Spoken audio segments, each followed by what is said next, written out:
Hello. We have many things. There's so much going on. Where is this? Where is that?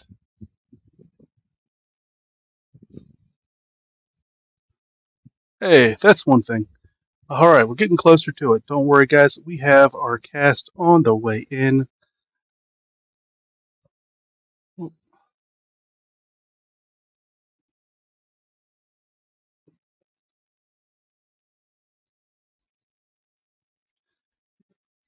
We are slowly getting there, guys. We are figuring out how to interwebs all over again because we had a week off.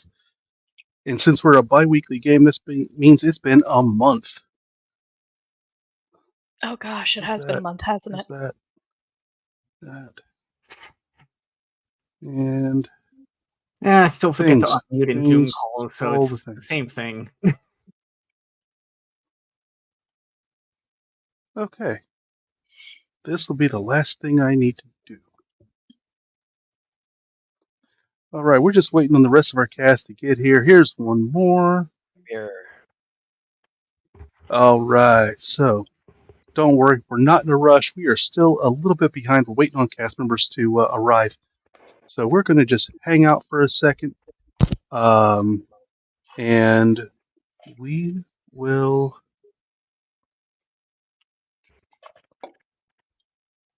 Let's just start here.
Guys, I still love that intro that Joff made us.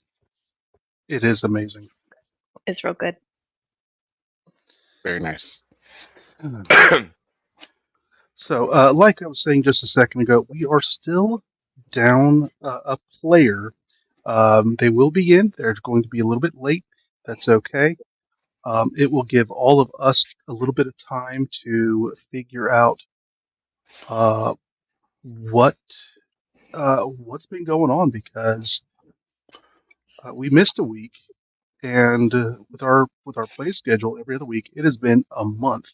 So let's go ahead and check in with our cast members. I'll just do it as we see him on screen. Riku, how are you doing? I'm doing great. Feels good to be back here. Missed this game. For those of you who don't know me, I'm Riku. I am playing Drolor in this game, the Studemarian Time Mage, Chrono Wizard, who now has magic eyes. Really excited to see how this turns out. Yeah. Finn, how are you? If I don't say anything, enough. that defaults to okay, right? Then, if you were uncomfortable doing it on air, that is fine. Oh no, I'm fine. Just I'm good. I got okay. to see cats today. not the musical, but actual cats. I got to give So- cuddles to baby kittens today. It was good. So you saw better cats. I saw better cats. Yep.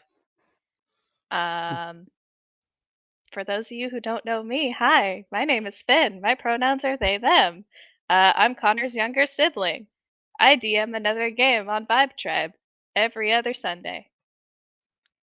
And it's awesome. It's nerdy. It's about books.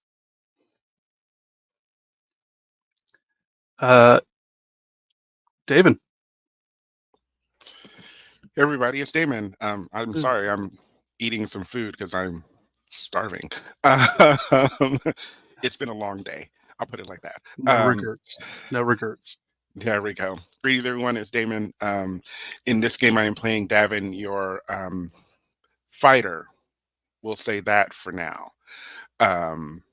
Your half-elf fighter, who is very excited about what is going on right now and is looking forward to what we do. So let's get to it. Haha. All right. All right, Connor. That's me. Hi, I'm Connor. I'm playing Cypress, the Harangon Apothecary. I'm not going to tell you specifics. We'll get to that later. I am sick because I just did 2 children's shows back to back, and those children got sick with their uncovered coughs and just general childrenness. So I sound like this, but it's gonna be fine. We're gonna do great. And I have tea. I have more tea, and there's totally not a shot of rum in each of those cups. So it's gonna be fine. We're gonna have a grand old time. It's gonna be great. Well, we wish you a speedy recovery and a wonderful hot toddy. Wait, are we allowed to get toasty while filming this? Just don't perform the action on camera, but I don't mind.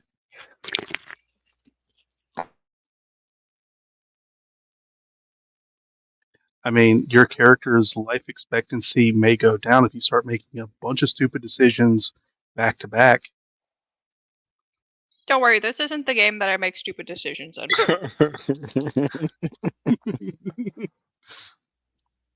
Let me tell you about my sweet baby Aarakocra boy, Rig Stonebridge. And Aarakocra named Stone. I'm only going to see how well that worked out. There's not enough time. His pirate name is Silverteeth, and he doesn't have a beak or teeth.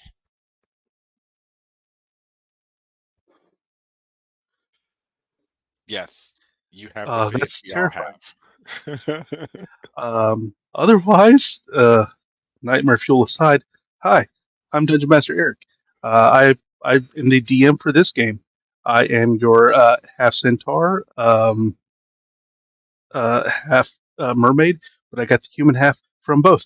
I see the laughter there. That's the good stuff. We are still waiting for Dan to arrive, and whenever they get in, that's what we will get going. But if everyone could just take a quick note, because there was something I did misspeak last session. If you look at our map over on Roll20, you see we have the large hexes that we can actually move around on. And then you see these smaller dark hexes. I said that those small dark hexes were 20 miles. They're not. They are 20 kilometers. So you don't move one of those a day. You can move 2 of those per day. And that is those smaller hexes. I just couldn't get any more. I couldn't make the Roll20 map any larger to accommodate. So in the copy that we have on our Discord, that has only the dark hexes, correct? Correct. Cool. Awesome.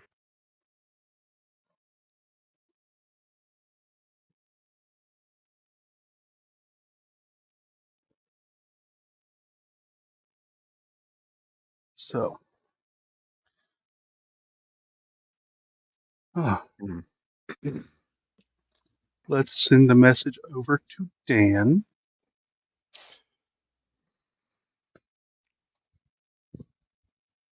Do you guys want to hear some bad animal jokes while we pass the time? Absolutely. Why don't seagulls fly over the bay? It's because they're not Because they bagels. need bagels. Yeah. Do you know what kind of markets dogs try to avoid?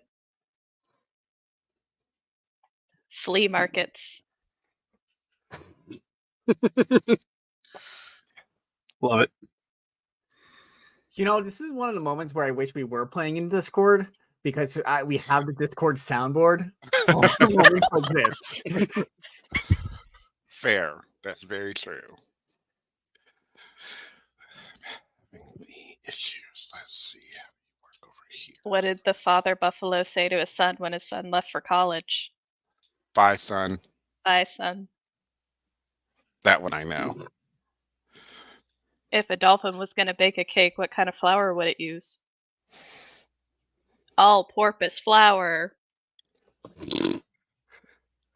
Can Yeah. I do my favorite one from You back can in do the your day favorite one.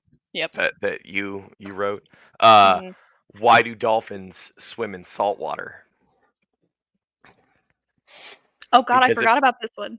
Yeah, is my hands down my favorite. Because if they swam in pepper, they'd be sneezing all the time. I forgot about that one. That was I don't know my how. favorite joke. I actively think about that every single day. I need to write that one down. Mm. That's so wonderful. So to dox Connor and I real quick, we used to work at a theme park zoo, and literally 75% of my job was to tell bad animal jokes throughout my entire shift. Well, that's also slightly redundant because you said theme park zoo, and once you let children in the building, they are zoos. The children were the one type of animal that I refused to work with, so. That and the damn penguins. Those penguins. Don't get me started on the penguins. They're evil. Wow. I don't like Oh penguins. dear.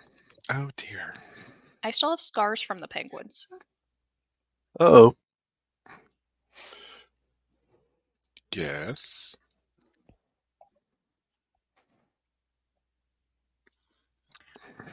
Well, it looks like Dan's in the roll 20, so There we go. There's Dan. Everyone, we're here. We all made it. Hello. I should have clarified that I was backstage when I said here.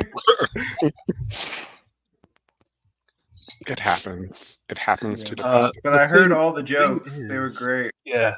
Thanks. Well, so remember, what do we see on the page that we're streaming from with StreamYard? Then look at what do we see when I'm over on YouTube, and then what do I see when I'm over on the Vibe Twitch chat? And then the only time I don't see anything is except for when you logged in, I saw that you appeared on Gaea Chronicles, the Roll 20. So three pages look almost exactly the same, and if you don't look at all of them carefully, you're going to be like me and just leave you sitting backstage like an idiot. I was like, you know what? As long as I get on Roll20 and everything else, they're bound to notice me. Even if they're They'll just see running them. off of these bits. Eventually. It'll be 4 hours of bad Oh. jokes. No. So I would. It would be. I couldn't survive 4 hours of bad jokes. I'm sorry. what does a man get? What happens to a man when he goes through a bitter divorce? Man, go. He smokes 2 packs of cigarettes less a day. Ah. It is less stressful than the marriage. Ba-da-ba-ba-da-ba. Okay, maybe it's not everybody, just personal experiences. All right, so let's go ahead. We're going to do the intro one more time now that we're all here, and then we will hop into the adventure.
Okay.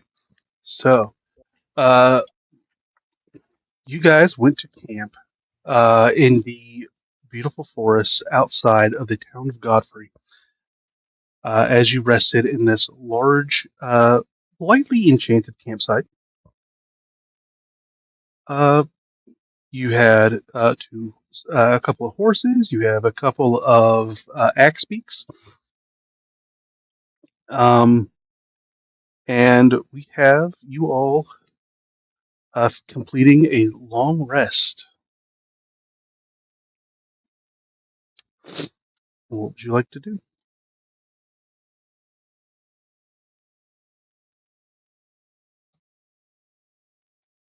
Penny's gonna wake up and brush their teeth and drink at least 8 fluid ounces of water to start their day. Okay.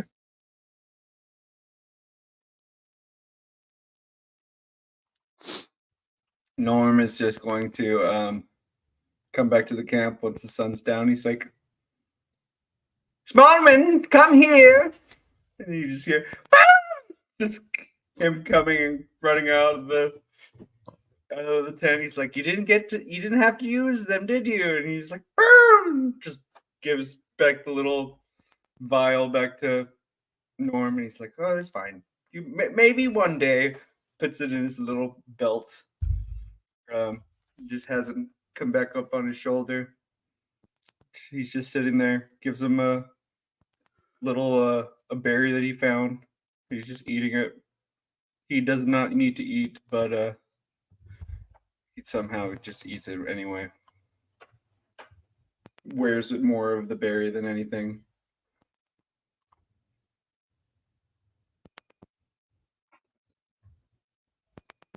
Cypress is going to make breakfast. And Are you attempting just to make something edible, or are you attempting to make something taste really good? oh, it never tastes good. It's edible and it's Okay. probably Okay. nutritious, but yeah. It's the equivalent of the microwave. Okay.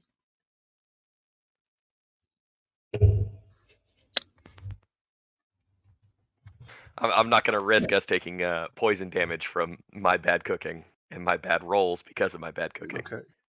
So, with that, since you're just trying to make it edible, you can make a knowledge nature, survival, or chef's tools, whatever is the highest.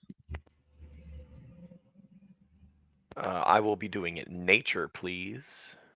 All right. Nature's intelligence? I thought nature was wisdom. That's what I thought too, but Roll20 says, yeah. But I got Or a 14. medicine. Or medicine if you'd like.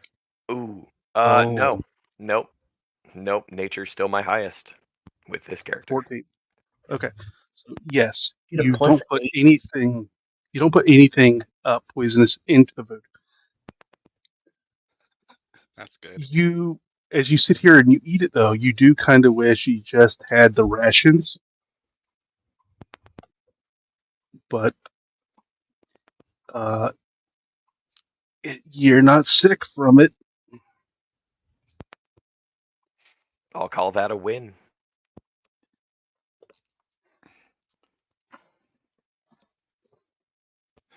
Davin probably got up early, probably before everyone else, and did some,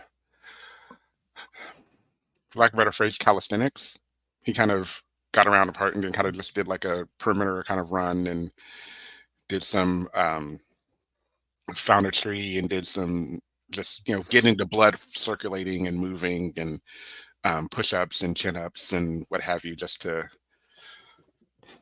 get the body working after the long night. Davin, did you stay under tree cover, or did you move slightly out of the forested area? I would have stayed under tree cover because I know we're not technically we're in a weird place. So I'm also, we're in a weird place, so I'm kind of like, I don't want to be seen in this weird place that I don't really know a whole lot about. So Davin would have stayed in cover. Okay.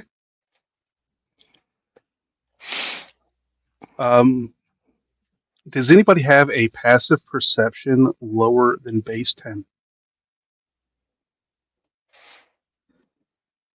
Okay. So as you guys are getting up and everything else, you notice that while the sun is coming up, the sky is still dark.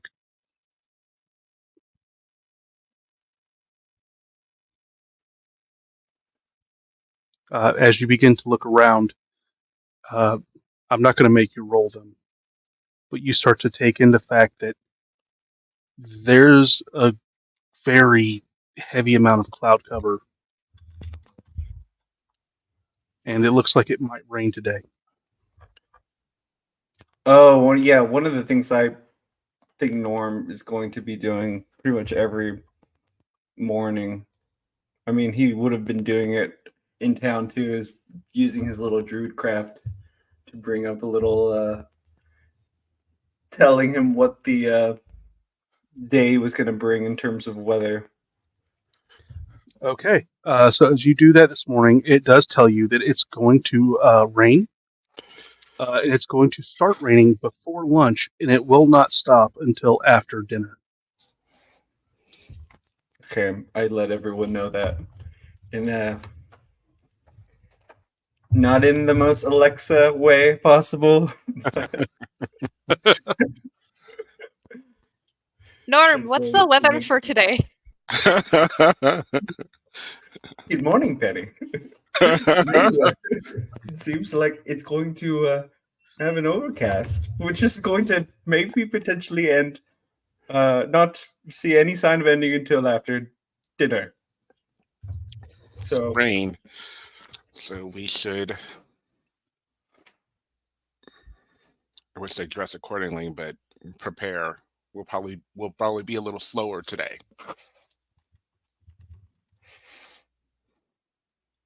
Unless we have means to protect ourselves in a way.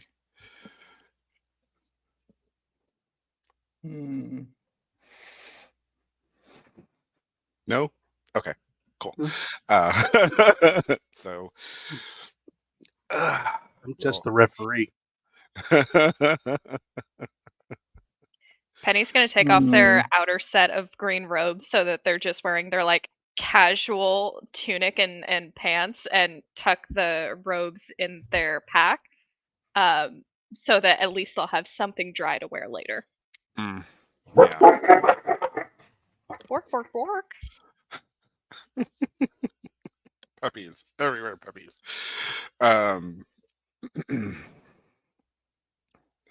Yeah. Davin's wearing armor. It's not going to be...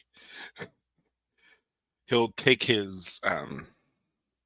like he'll have a cloak some kind and kind of bundle it into a backpack so that if needed he could, well, no, opposite that, he's going to keep that on and just sort of make sure that it kind of falls over most of the armor and such. But he'll get the horses ready and make sure that they're fed and yeah, make it. Do you have at least a positive modifier for animal handling? That is a good question, DM. Where are you at? Go back to the sheet. Thank you. So for these There it is. normal, mundane tasks, seeing what the weather looks like in the morning, making sure that your horses are taken care of, this is your normal functions in the life of your characters who've been doing things like this since they've been small children. Right. We're not going to need to roll. As long as you can make a base 10, you can perform these actions without help. I have 3 in animal handling. So for an average 13. So yes, you are perfectly capable of taking care of these animals.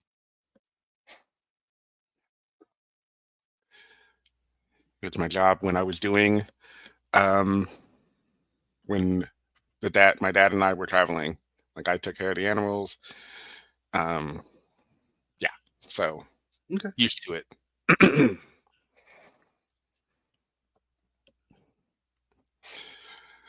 Ah, Penny would like to cast Goodberry and speak with animals, Okay.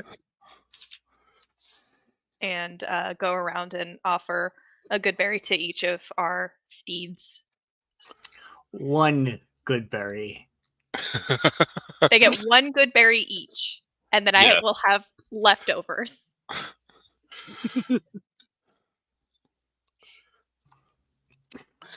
So as they sit here and they each around, thank you, Penny.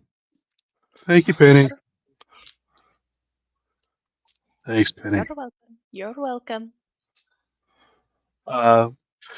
Once you get to the female X-Beak, thank you, Penelope.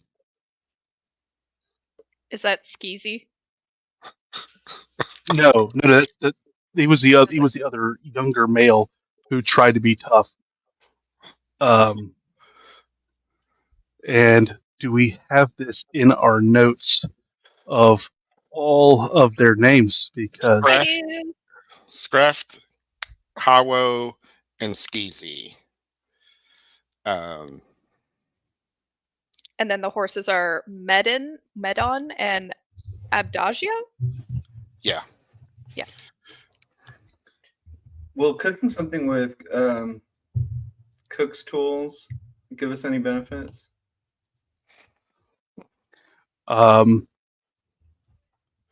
if you're For not, now. it absolutely could, but you're not likely to break the DC high enough to get a better effect than you are with Goodberry at this level. Okay. All right. Now, 'Cause I that's do something have, that will scale up.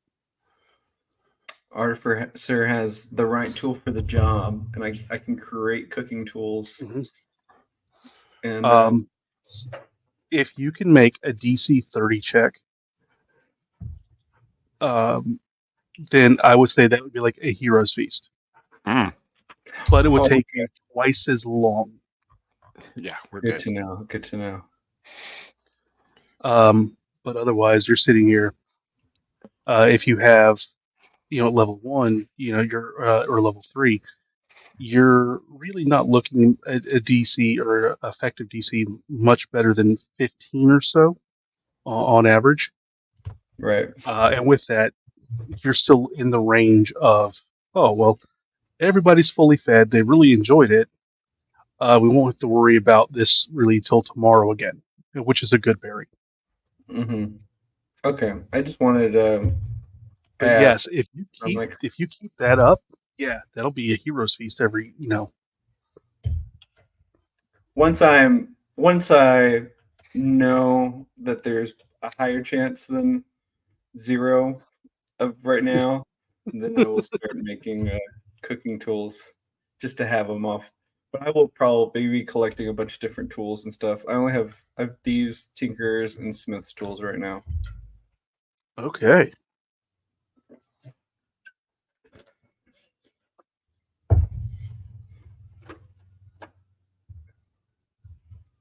Well, if there's not anything else, we should probably get on the road. We've got a little bit more to go.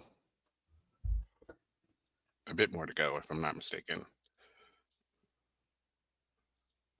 So as you all begin to mount up and head off, the darkening clouds loom right over you guys as you look up and feel the pressure of the air itself against yourself, and you can just anticipate this sky about to open at any moment.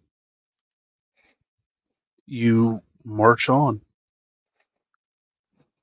and as predicted,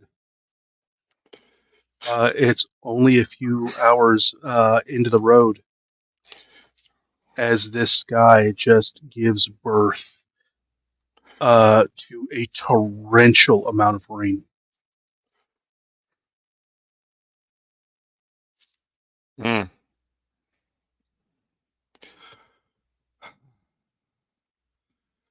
Are we okay?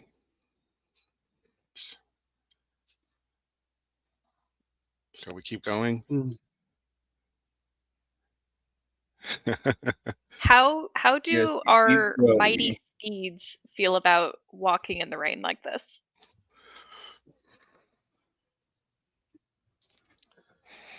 Um, because you can cast speak with animals again, because it has the duration.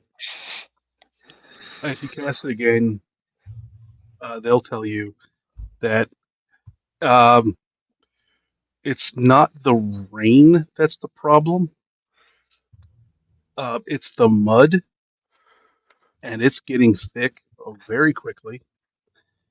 And as much as we would like to nest under the trees or something, um, tall objects, rainstorm, potential for lightning, it the only thing that they can think of right now is to just accept the fact that this sucks. I really don't want to play the lightning dodging minigame right now. Hey, it's only 200 dodges in order to then get the Saturn crest. Wow. Not worth it. Gonna be honest. Nope. Well, we'll press on, but we won't press too hard, if that makes sense. I let So, are you the steeds know that if they're feeling tired or that they want to stop, to please let me know so that I can tell everybody else. okay? Um, so, with the amount of effort that they are putting in through the mud, they are moving at half speed right now. Um, the only thing that could actually effectively help you is if you found large amounts of solid rock for them to walk on. Right. Which I don't think is going to happen on this roadway. Or this throughway as we're traveling. Mm. Well, So, if we are just embracing the fact that this is going to be a very long, unpleasant day, we can time skip. yes. All right. Everybody, give me Constitution saving throws. Ooh, goody.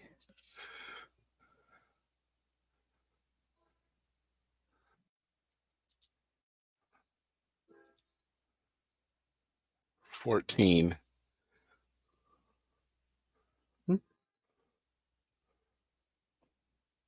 16 for Cyprus. Okay. So we had 12, 19, 14, 7, and 16. Uh, Penny, you have not experienced weather like this in a very long time. Your past 3 years in the Everbloom has had perfect weather every day. As you think about that, you realize how much magic was actually passing through there, that they had control of the very weather. And as you get through this, you've exerted yourself far beyond what you have in many years, and you find yourself at a point of exhaustion.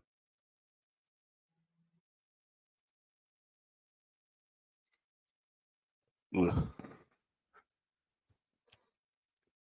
I think that's disadvantage on ability checks. Mm-hmm.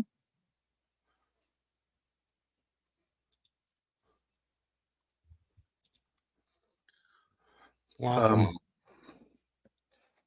It is the sun has gone down you have had rations to eat while in the saddle, because good luck trying to get a fire started. So go ahead and mark off a ration for the day. Oh, no, sorry, not necessary. Good berry. Yay! Whoop, whoop. Yep. So, but as you said here, going through the day, Goodberry is very helpful in this. It is after the sun has fully set that the rain has lightened enough and finally stopped. Oh, thank God.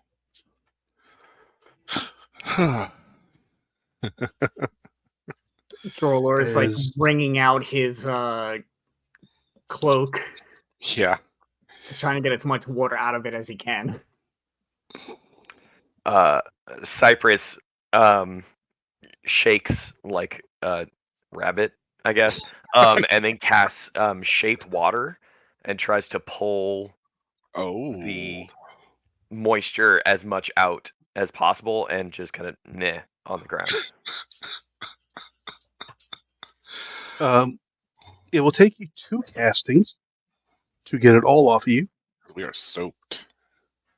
but you are able to dry yourself off effectively. Shape water is a fantastic cantrip for exactly this scenario. Are you just gonna do that for yourself, or are you gonna? Oh, do you want? Oh, sorry. Yeah. I'm fine. Yeah, I could do that. And Cypher's like, I was just warming up on myself, pun intended, and then goes about and shapes the water off of the group as much as possible. Pretty moist in my it's pretty moist in my armor, but I'm fine otherwise. I have this image of just like this full armor and just like water seeping out of like any crack or crevice that there is. Penny's just like, I have so many questions, but I don't even know where to start, so I'm just not gonna say anything. Same. It's sealed pretty tight. But thank you, Cypress. That is much appreciated.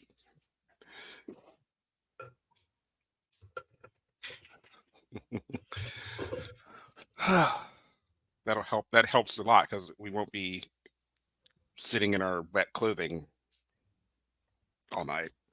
Oh yeah, I can also do this and like concentrates on the hand for 6 seconds and then produce flame, just a little, and then like dramatically like palms it over to like sleight of hand it to the other hand and then just snuffs it out. Like nature magic. That'll be 1 gold piece, please. I'm joking. I throw some logs into a pile and then just hold up a hand. And this is Druidcraft, but what it looks like is just like immense flame coming out of my hand, and then it just goes away. And there's a little small campfire. I was like, there, that should be satisfactory for everyone as well. Cypress's ears just like, and then just turns and goes off. Like I won't be upstaged I can by also the armor. I can light In a candles complete as in a well. complete anime moment, Norm has carried over an entire tree as he just starts snapping it into smaller pieces. Holds out his hand, a flamethrower explodes out of his palm. You have this massive gout of flame reaches up into the sky, tons of smoke until it finally settles down. So it's now just a small, polite campfire. Penny goes over to Cypress and just kind of like pats him on the shoulder, like you did fine. You did fine. It's okay. I mean, Why am I even lots here? of us can produce flame, but you did. Whenever I do the This fire is amazing. Norm, thank you Whenever so I do much. the flamethrower, you see Smallman going like just the totally the Elmo having his hands Yep. straight up. I love it. I'm You gonna mean my cast flag from Animal mending on my Crossing? ego, and that'll be it for me. That's it. I'll give you the help action. I also Not have helping. mending. I can't.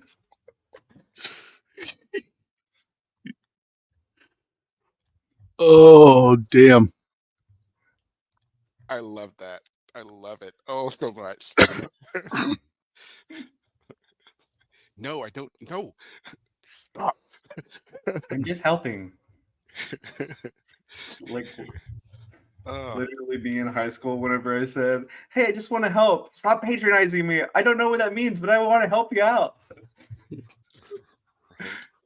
I for real cannot understate my excitement to watch this kind of rivalry for the next 2 years. I'm so excited. It's a one-sided rivalry. The other side's like, man, he really just enjoys doing things along with me. This is nice to have company. God. Wait a minute. Are you saying that you're Goku and he's Vegeta? I don't know how it happened, but I think it did. It's funny that Hi, best buddy. if I had $1 for every time my characters ended up being Dragon Ball characters, I'd have $2, which is not a lot, but it's crazy that it's happening at the same time. Hi, best buddy. I will fucking kill you. nice. I'm just gonna go ahead and eat all this food over here. Just dumping plates into my mouth. Well, so what are we expecting? How are we feeling? How's everyone doing?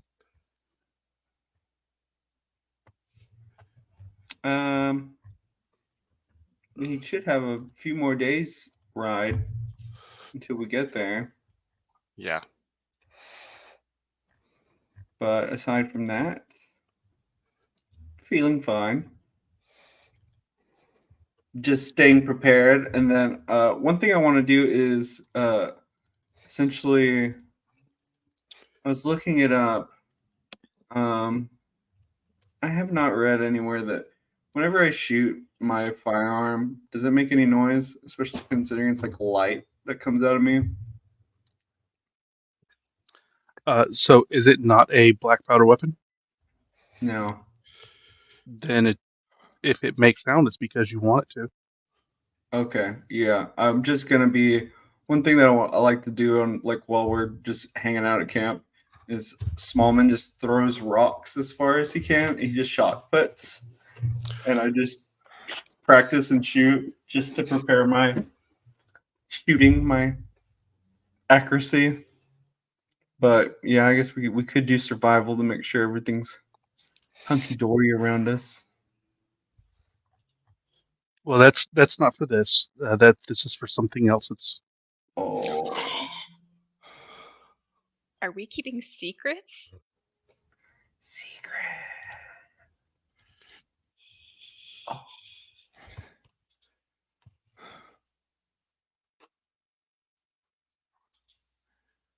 Norman's just glancing around the landscape as he keeps on saying pull, and then just Smallman, and then he just throws it and Oh, fucking 5. What the fuck? Sorry.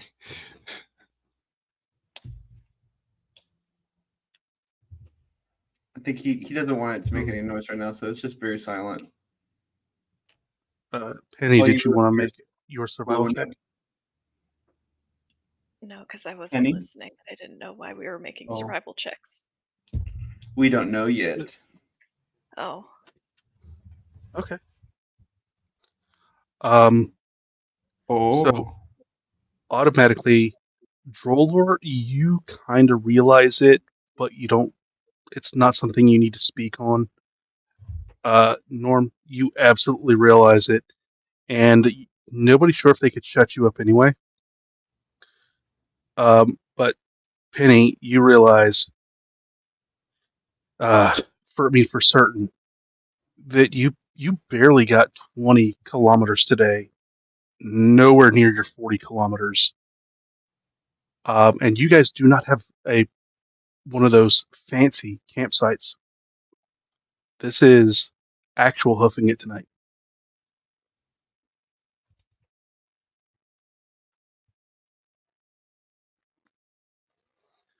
Without one of those special campsites, there is the risk of things going bump in the night.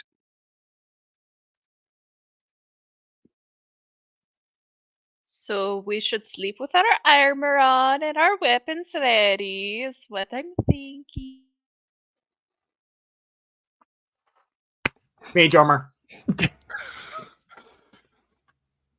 Yay. I can't. I feel like that's going to be really bad for me. Light, medium or heavy armor? Chain, so I think it's heavy. Yeah, it is. That's real bad. Yeah, I can't sleep in my armor. So, as a rule, I know it's a house rule that we didn't cover. What is the highest armor that you are proficient in? You can effectively get a long rest wearing armor that is one step down from that. So, if you bought a suit of half plate pajamas, then you could wear those at night. Change out of one armor into another armor. Just I love it. But Let me slip into that means something more comfortable. Clank, clank, clank. could be a breastplate. That's I get it. I understand. Yeah.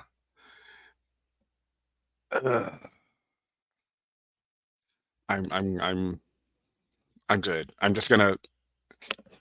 I'll have my shield nearby. But I have to take the armor off. I can't sleep in this.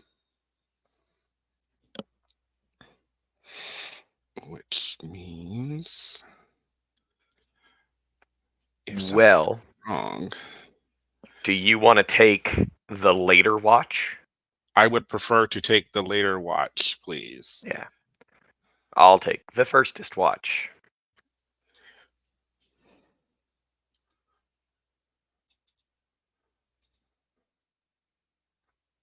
second watch, third watch, Wait. fourth watch. Okay, I'll take last watch.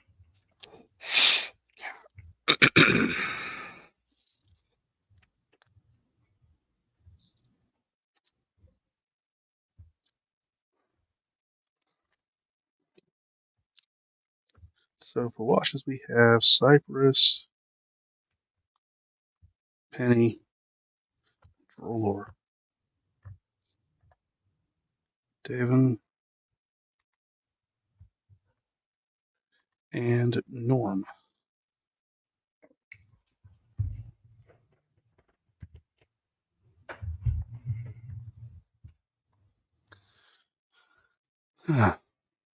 So as the evening draws on,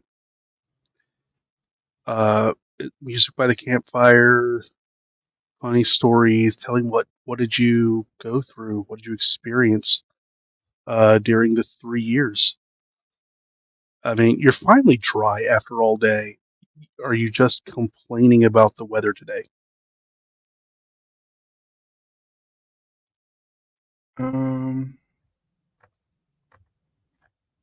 I think I'm going to take my time to be in my tent tinkering. Okay. If you're working on a secret project, please text me what it is. Okay. Or is this just a form of RP. Is it what? Say again? Is this just a form of RP? Like you see Norm, he's sitting there over in his tent. No, He's he's working making things. something. I'm just trying to figure out what Okay. he's making. Okay.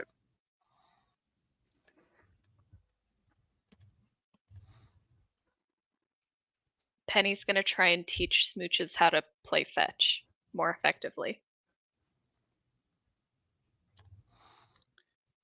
After 10 minutes, Smooches literally sits here and just wants to stop.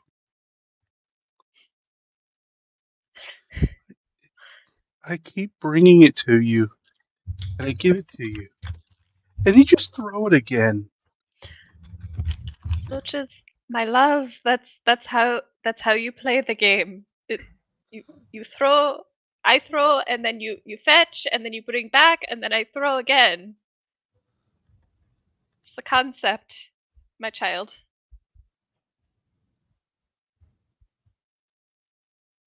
We can stop if you're tired. We can stop.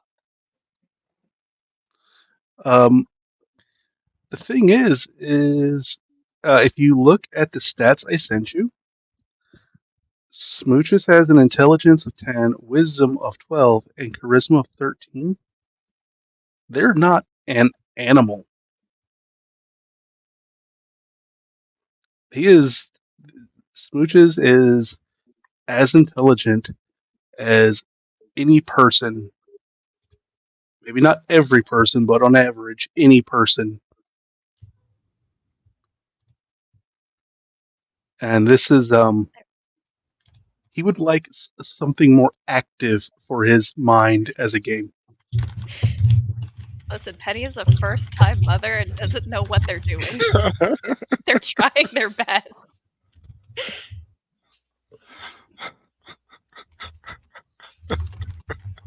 Do you want to play cards? What can I do for you? Do you want puzzles? I could make a crossword in the dirt. Well, he'll start out with tic-tac-toe. Okay. We're gonna play tic-tac-toe for a while. Nice.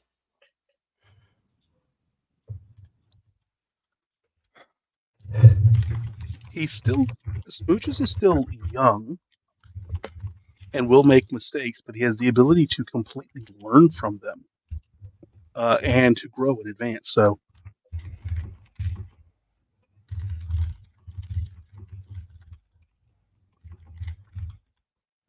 okay.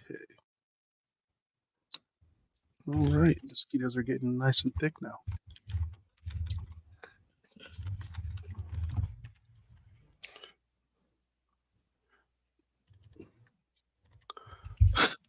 It's like the way you would describe like a milkshake, and it's just, Yeah. it's unsettling. And I don't know if that was in the game or if that's in your home state. But either way, bleh. Either way, it's gross, and I don't want it.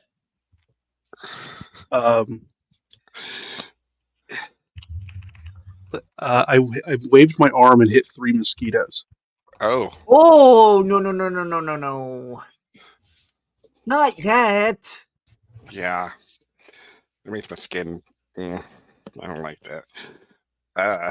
Don't Actually, worry, I also was able to just catch them and squash them. So, well, that's good. that's a good segue. Actually, what season are we in right now? so,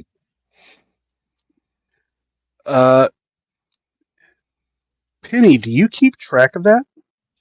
The cycles of the year, the month, and all that. I mean, I sent this information to the group, but right now, this is the end of spring, where you're still getting a ton of rain, but it's also right on the verge of summer, where all of that rain, and then you have all of that heat, and it just makes everything heavy and oppressive. I feel like Penny probably keeps track of it in like an abstract way. from their past in the sacred lands of being like, oh, okay, during this time of year, I'm more likely to see this in the forest and then this in the forest during this type of year, so on and so forth. And then I feel like possibly having learned like a different kind of importance to the seasons in the Everbloom, and I'm not quite sure what that importance would be just yet. But I think Penny does have a little bit firmer of a grasp of the seasons now. Okay.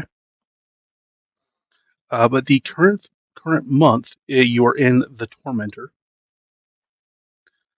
and this is under the Year of the Tower. If you pay attention to what the star signs are from the astrals, under this particular cycle of, as it goes around every 14 years, et cetera, you're currently in the sign of the Fulgarian.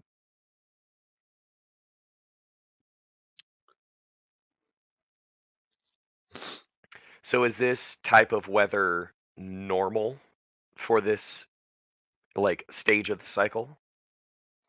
Under the Tormentor, yeah, this weather is very normal. And with you being under Fulgarian, you really expected more lightning than what you had.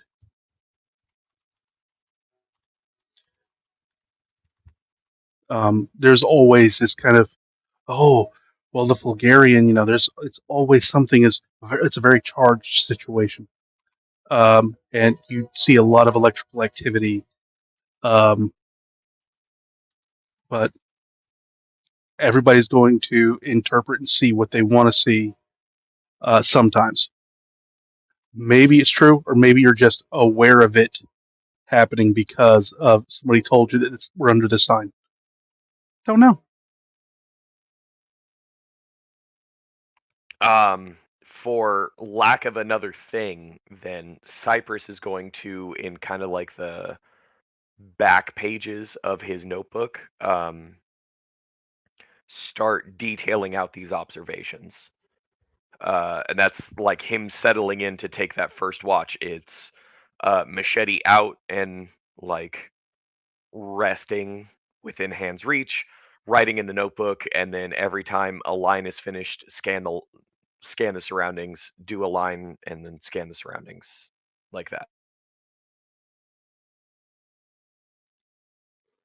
I gotta tell you, guard duty while you're doing lines doesn't really work.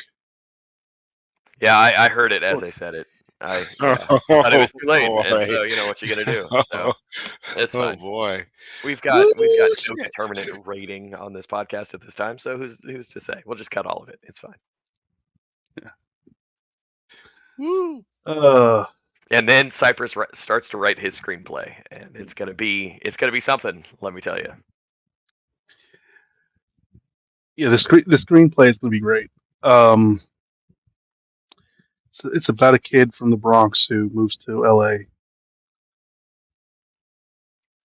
So, one thing I have to ask is, Yes.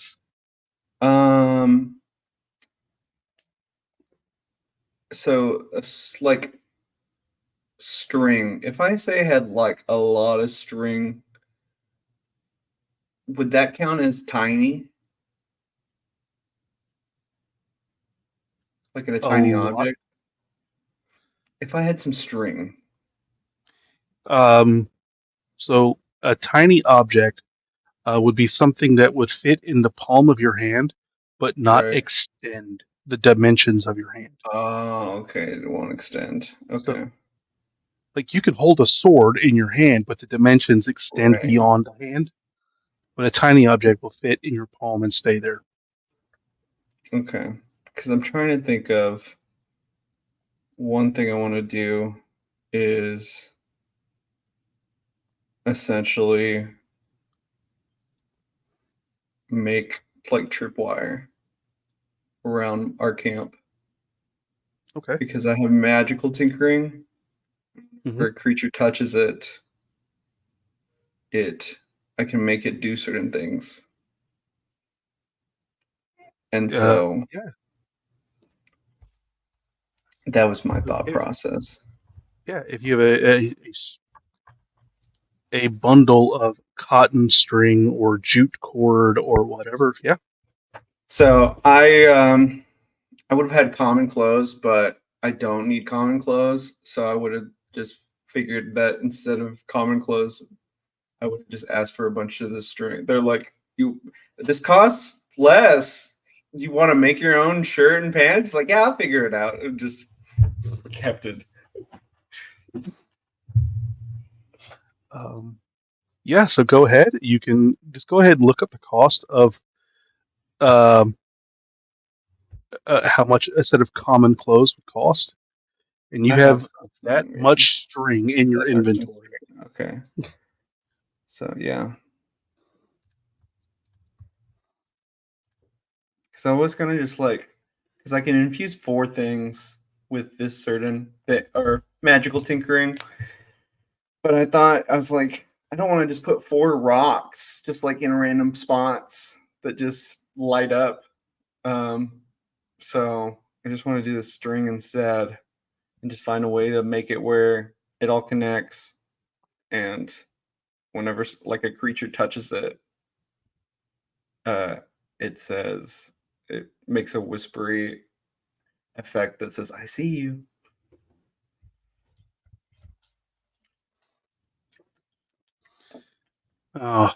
If only we could get Haley Joel Osment's audio clip.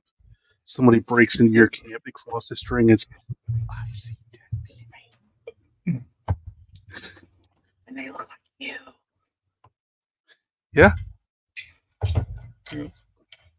In a world full of spirits and ghosts and undead creatures, and then all of a sudden this voice. Just go ahead, select your pants on your character sheet, and go ahead and add a pile of shit to them. Aha. Well, So, Like that, it grows bright. The string grows, or whatever I'm able to do it with. It'll when touched, it'll turn on, basically glow 5 feet, and then okay. past that 5 dim light, so it's very obvious if somebody says it's like watching out for somebody and say somebody's sneaking, and they're like keeping eyes to make sure they don't turn towards them. They wouldn't be looking for like just some very clear, black string on the ground. All right. I'm gonna look at how much string I got. It's a lot. Yeah, that's fine. Yeah. So, as you go ahead and this isn't a trap, so would we alarm this place? Essentially alarm. Cypress, you have the first watch as you're making your notations of your observations throughout the day. Go ahead and give me your perception check.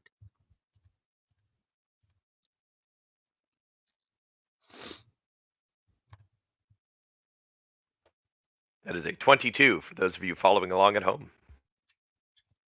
Okay. As you sit here, you look out, and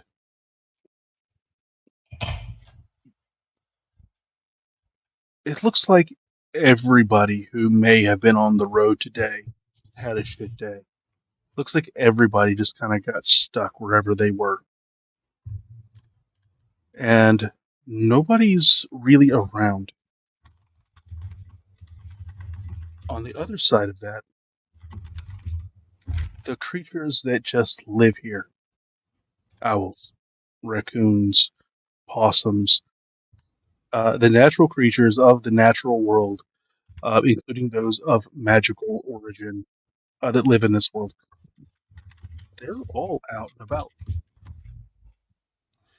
Uh, there's a raccoon that crosses right through your camp and he, like, starts smelling something and tries to go into Norm's bag.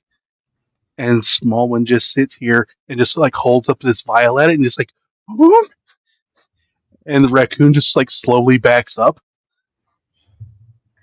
and you don't even say anything as the raccoon does this because you're like, do it, do it, do it. But the raccoon backs away and nothing happens. Um, but otherwise, your watch goes by with no other incident. Cool. Works for me. I will wake up Penny when it is time. Okay. And then tell them about the raccoon and that I Okay. heroically intervened to make sure that Smallman did not, in fact, take an unnecessary life. Okay. Can I roll insight on that? Absolutely. Hell yeah. So inside of 15, Cypress, go ahead and roll deception. Okay. Can I roll at disadvantage on myself? No, I don't If need it. you want. No, I don't need it. Nah, So you don't need it with a 0. That's a 0 because I rolled a 1 and I have a -1 to deception. So there you go. Dan, why are you just showing off? Why are you doing this to me, man? Smallman also watching. The natty 20 out the door. Penny's Smallman gonna just sitting there. Penny's just gonna like look over at Smallman, look at him, look back at Cypress and go, I won't say anything to the others, but you know that I know that you're lying. Boom! Smallman also knows. Cypress jumps with the boom and is like, not important, and then just goes in the tent and closes the flaps. Hey, good night. Very, very embarrassed. Sweet dreams. And then Penny gets ready for watch. Penny, as your watch begins, um, any activity you're doing to keep yourself occupied?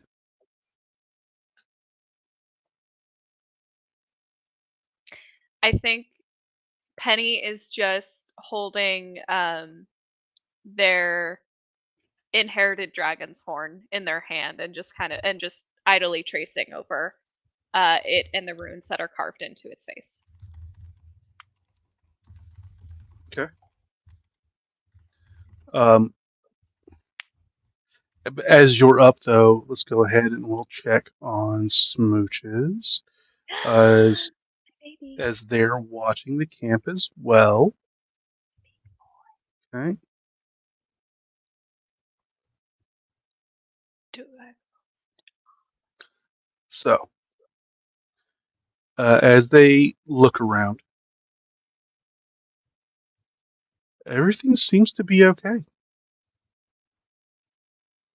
Um, double check that.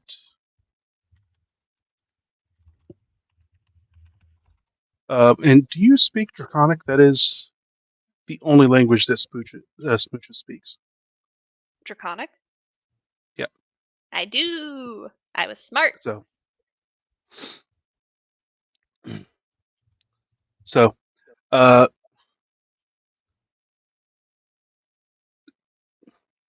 every day is really new for them. Mm-hmm. So, why are we awake instead of asleep right now?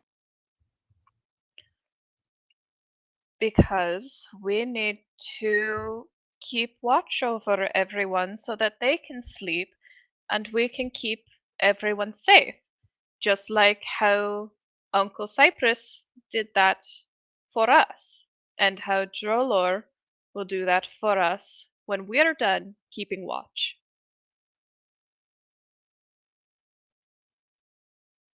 Why do we have to keep watch? Why are we not safe?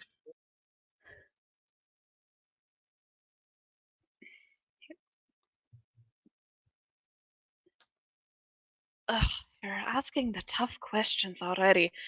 Eh, They have an There, intelligence of 10, a wisdom of 12. first time mother. Penny is. Sometimes there are bad people and bad things that will try to hurt other people in the night when you're defenseless. So we need to help defend so that others can get their rest.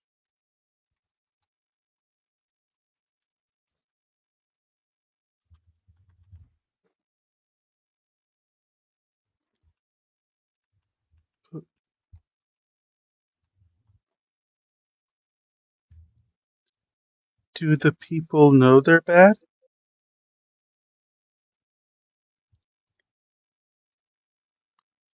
Because if they knew they were being bad, couldn't we tell them to stop it?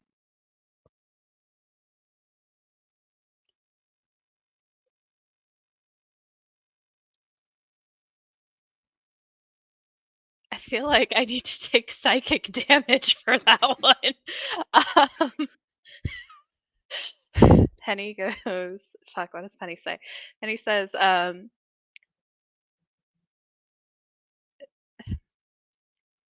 goodness and badness depend on the person, and that is the honest truth. There are some things that I've done in my life that others would think are bad, and there are some things I've done in life that I think are good. Sometimes there are just bad people who just want to do bad things. Sometimes because bad things were done to them and that's the only thing that they know how to do. And sometimes just because they want to do bad things. And there's no rhyme or reason for it.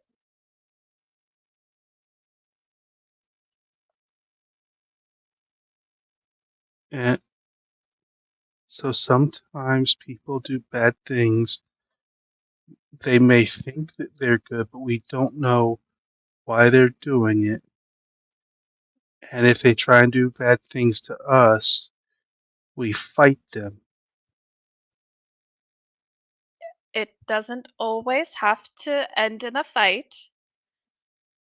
Sometimes you can just talk and you can say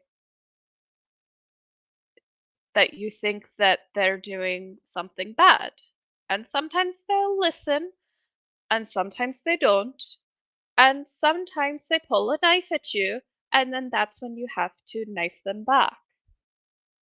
So be good or else.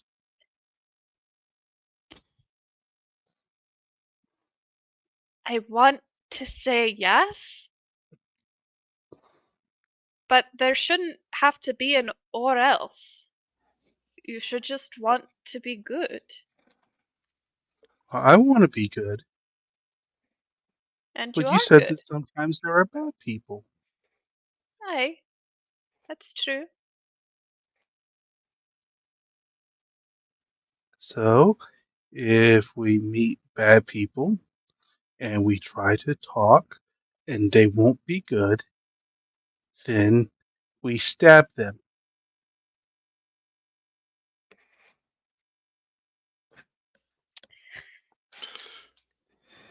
You're not wrong. And that's the problem. Because you're not wrong, smooches.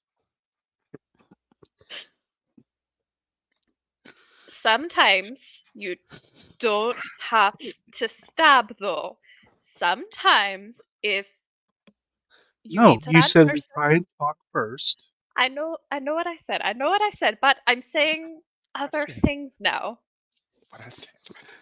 Sometimes you can't just resort to stabbing or maiming or bludgeoning or any kind of other physical harm or mental harm. I'm going to put that asterisk on there as well. Sometimes when you meet bad people and you try to talk to them and they don't and they don't want to listen and you dig yourself into a hole, sometimes the best thing to do is to just walk away.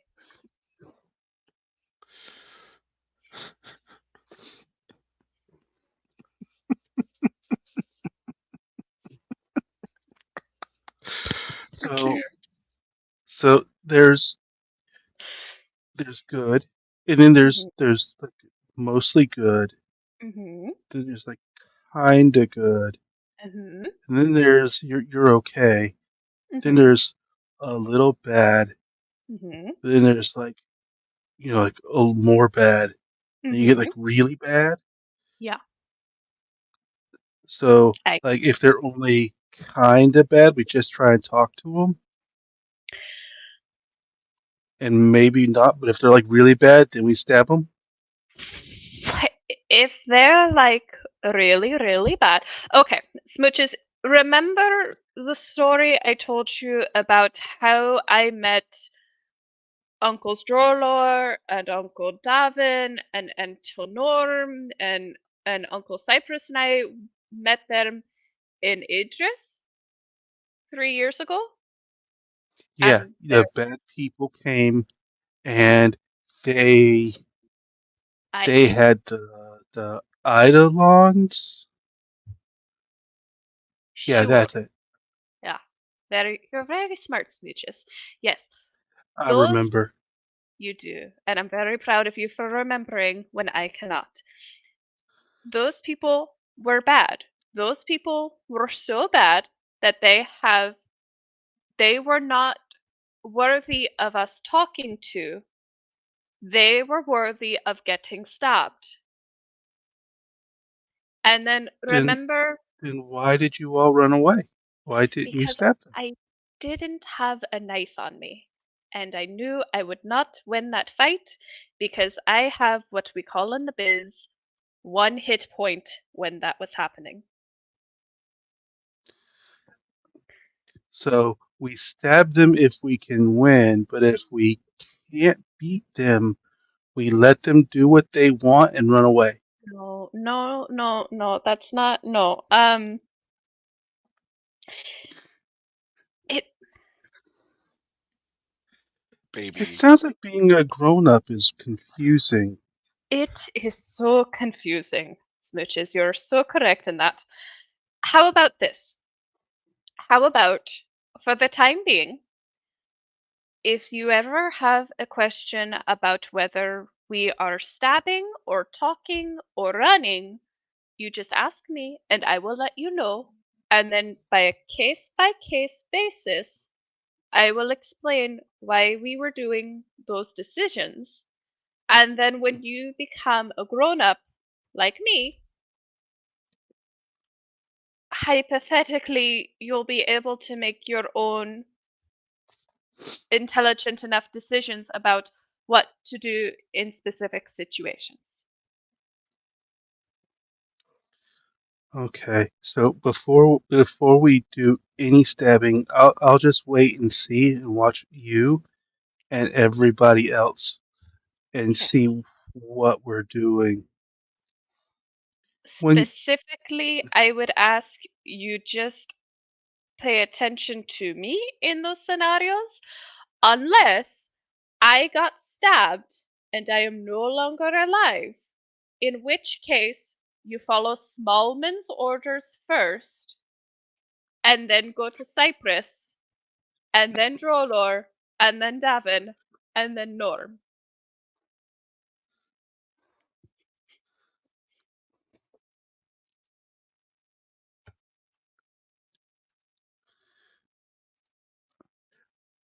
Smallman only says boom. Boom! And I feel that should be enough indication if I am ever stabbed and either actively bleeding out and dying or already dead.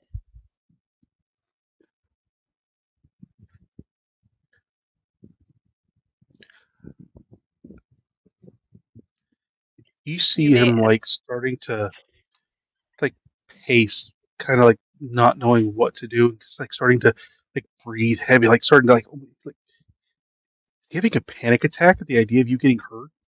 It's okay. Smooches. As I he will. turns Oh, and shite.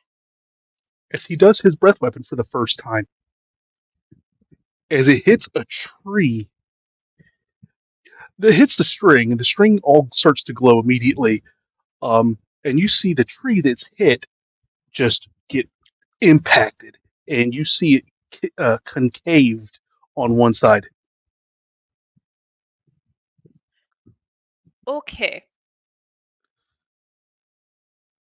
I was once afraid that I was going to be too much like my mother when I became a parent myself, but now I am convinced of that, as I have given my son a panic attack at the wee age of what, 8 weeks? And my mother at least waited until I was 8 years old. Well, I just didn't have a body before. I'm learning everything again.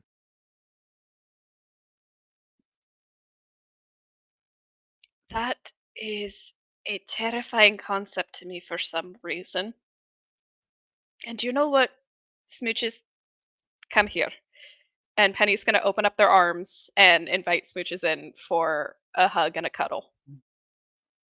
And Smooches almost like leaps and just like almost tackles you, but they sit here and they beat their wings back and slow down before they land in your lap. And Penny's going to pick them up and hold them and like kind of just like tight hug, and is going to give them a little kiss on their forehead and say, "I'm sorry I scared you. So, I Drolor, you have been like a party to this since before the panic attack and the breath weapon. bullshit." Like you woke up and heard the end of this very awkward conversation. Do you speak Draconic as well? Yeah. Don't know. Let me check. Were we Yes, both please. speaking Draconic, Smooches and I? Or was I speaking Common? Yes. Oh shit. No, you had to speak Draconic for them to understand you as well. Hell yeah.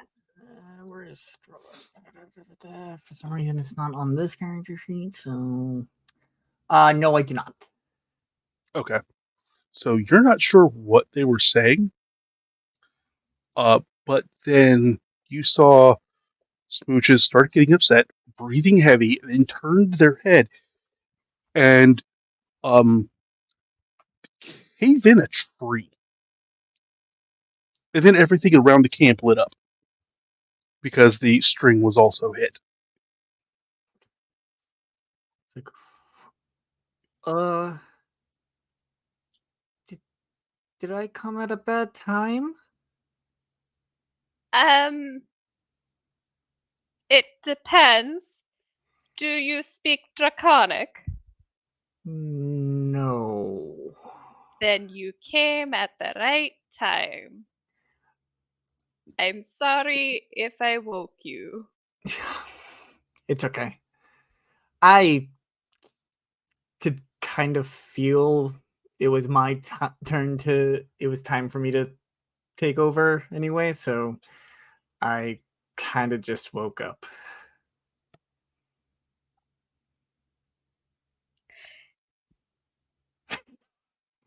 I don't know how to proceed in this conversation. I'm so sorry, Trollor. You're fine. You're fine. I gave Smooches a panic attack. And now there is one less tree in this forest. Ah! The tree's still standing. It's just concave. Were you trying to train him? No. Yeah, sort of. There was a lot of questions about morality, and then I tried to explain how he should just ask me and follow my example for guidance. But then, if there was ever a moment when I was stabbed and either bleeding out or already bled out, to follow everyone else's guidance in a descending order, and then the thought of me being hurt created that.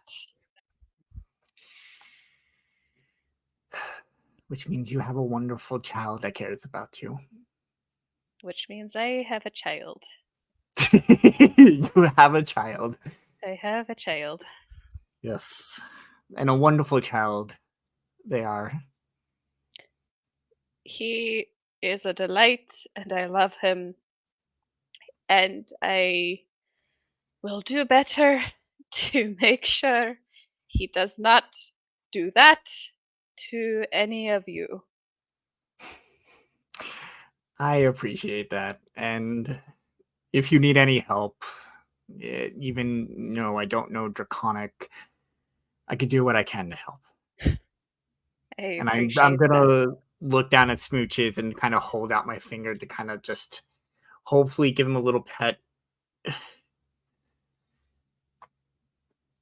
him do it.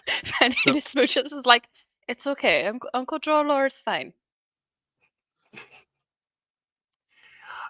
As he sits here, he looks up at you, but then first looks over to Smallman, then looks over. Was Davin next? It was Drolor, then Davin, then Norm. Okay, Drollord, Davin. Okay, but Uncle Cyrus is asleep. Uh, and then you see that as you hold out your hand, Smooches like stands up on his like hind legs, like tries to like get puff out his chest and like big old big. And as you He's so hold tall. out your hand, like he has to take his tail out to balance really well, but he reaches out his hand to you. And I give him the But he's trying to mimic your posture because you're just giant. Just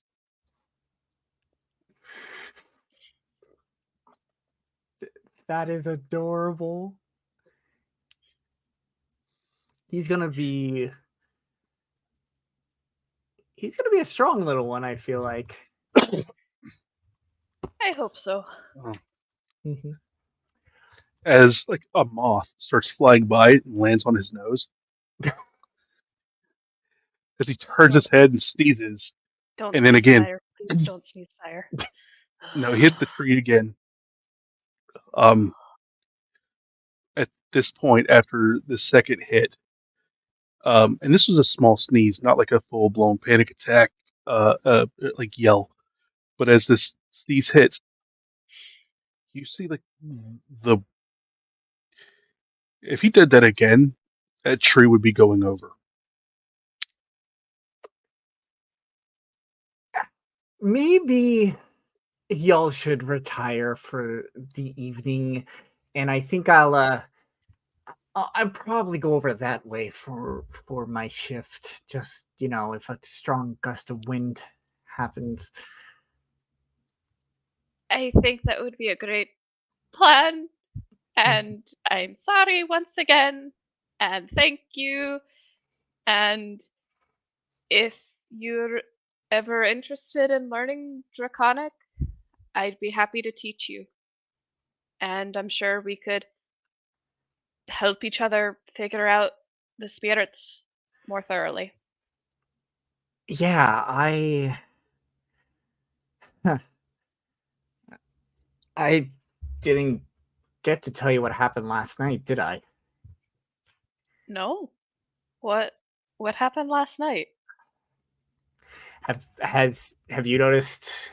Do you think she would have noticed my eyes changed Uh, by now?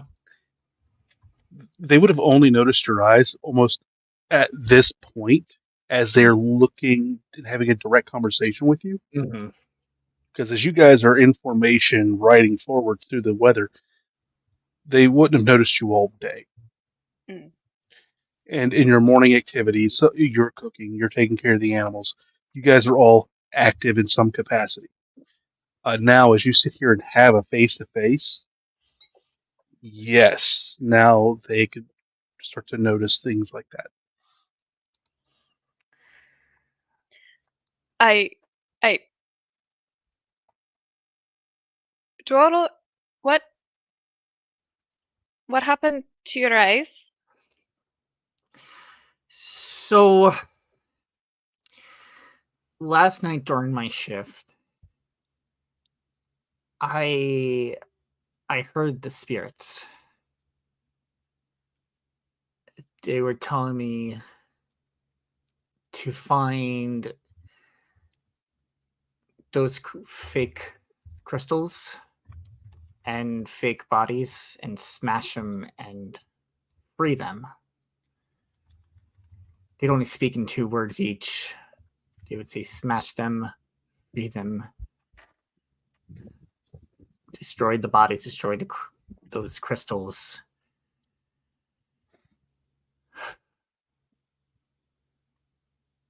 And when I finally agreed, something happened, and I got to see every being's time. Their time. I can see someone's birth, someone's death, and everything in between all at once. Oh. That's uncomfortable, I would assume. Yeah, it was, but I started thinking about it, and I think it can help us. The true crystals, they're organic, right? They'll have a I life cycle.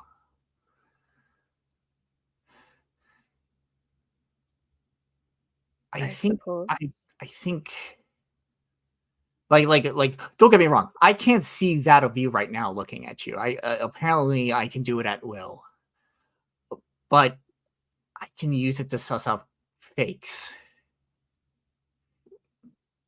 like manufactured items and such like that. That's incredibly handy.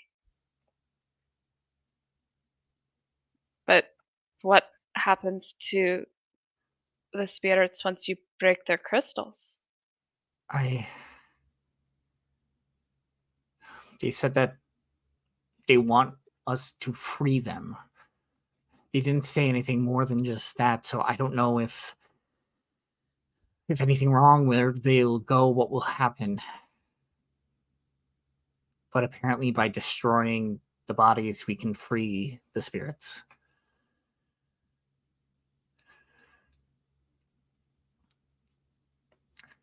Wow. And then this happened.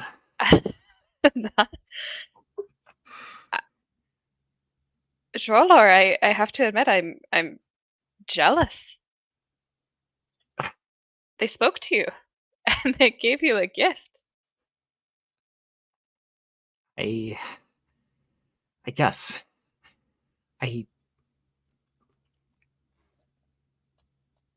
Honestly, it makes me nervous. Why? I know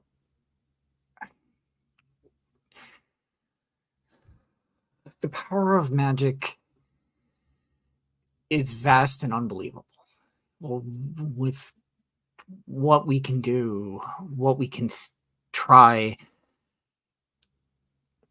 But when you can start to bend reality itself, it's dangerous. When you're allowed to see what you're not supposed to, not ever. It feels almost forbidden.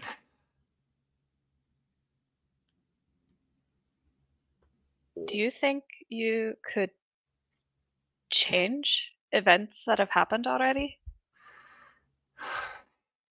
That's kind of what I was trying. Here, let me show you something. And I'm going to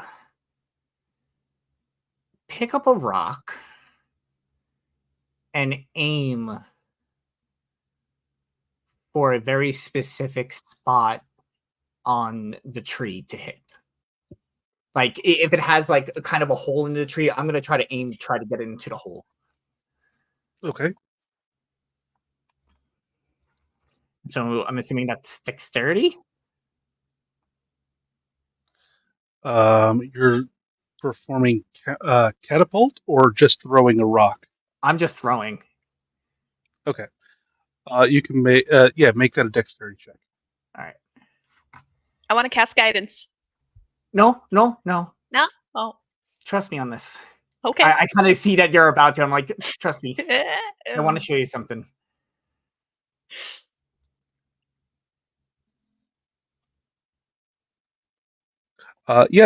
Since the tree itself isn't moving.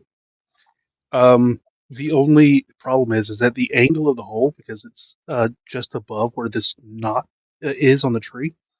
As you throw the rock, it hits the knot right at the top, and the rock then like rolls up before falling in. I can do that better. And I'm going to take out my pocket watch and flip it open, and I'm going to use one of my chrono shifts to re-roll that. As go ahead and do it again. Okay, maybe not better all the time. As Penny, you're looking forward. As you sit here, you look at the tree. It's like, yeah, it just went in. As you then see it roll back out, start going backward towards his hand. Before it reaches his hand, it starts going forward again. And instead of, as it hits almost the same spot, just below it, and instead of rolling up, it starts just falling back down to the ground. Oh, See? okay. I'm This not more tired than I thought I was. That you actually just did that.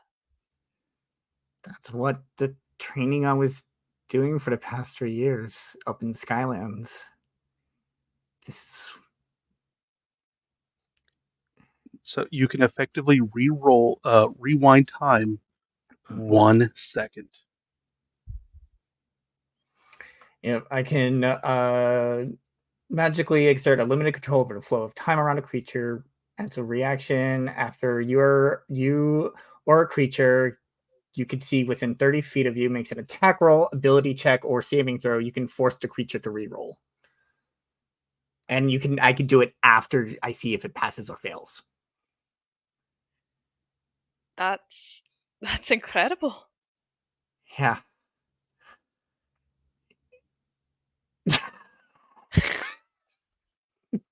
For those playing at home. Dan! God damn it, Dan! Another common thing! Riku makes JoJo references in his D&D games. In another game, what a bizarre adventure this has become. Is that what we're doing? Yeah. There's a lot more to this than I even know. even stuff to benefit everybody here. Make you act faster in combat. Make others slower. It'll all come in time. It's wonderful to see, but like I said, it's scary. That's terrifying. But I wouldn't trust it in anyone else's hands but yours.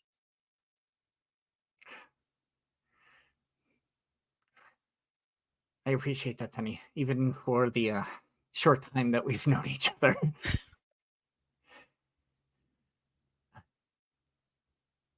You're kind, Drolor. There's not a whole lot of that out in the world. Cypress and I experienced that separately and together once we met. But it's nice to see. And it's something to hold on to and to appreciate in others when you find it. I agree. I've seen folks look at my kind and be scared, be just the fear just with our size and our stature. And I want to show that even the strongest and biggest of us all can have the kindest hearts. And that's what I've been trying to keep with me. You're doing a great job. That's for certain. As are you.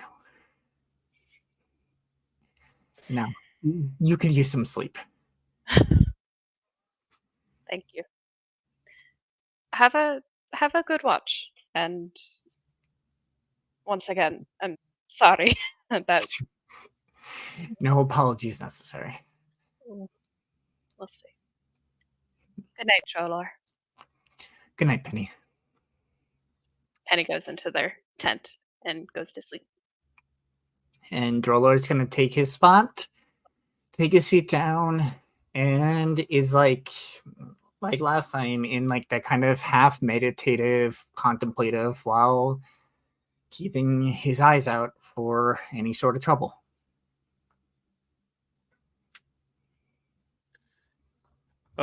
As you sit here, you allow your mind to surreptitiously expand beyond your body. As you knew what was behind you, and you could see everything that's in front of you. As you're viewing now, are you actually looking at everything in all directions, or has your mind just filled in the spots of what you can't see with what you know was there, and with adding any audio cues of echoes or reverberations, any animals that you would recognize from things in front of you? Like, is there any? But for this moment, you're not sure if you're actually looking in every direction, but you're seeing every direction. I feel like I still have that pocket watch in my hand, and through like the ticking of it, almost using that as kind of that kind of echolocation. I thought that would be really cool.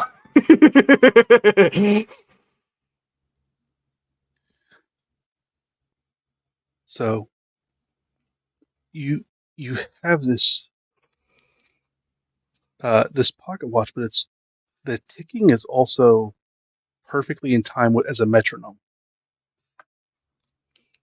As it sits here, it becomes a single, constant source as you can see the things in front of you, knowing those things behind you as it creates this image in your mind as you're looking out. Go ahead and make your perception check. All right.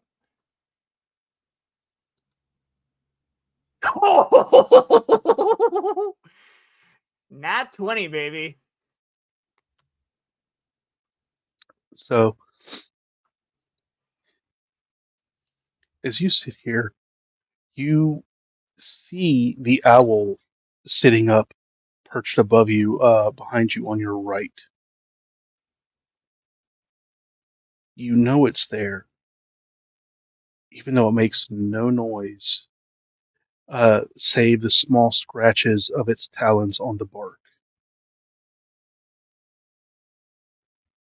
You hear the small mole rat as it's sitting here off in the distance, as the light from the string has now faded,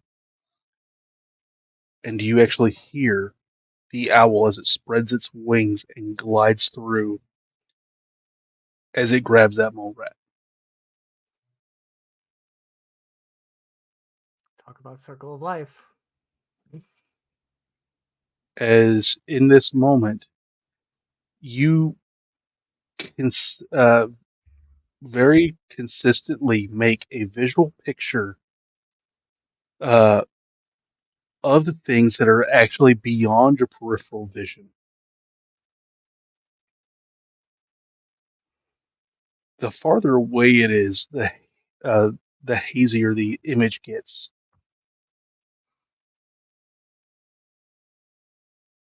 But you know what time of year it is. You know your elevation. You know what part of the world you're in.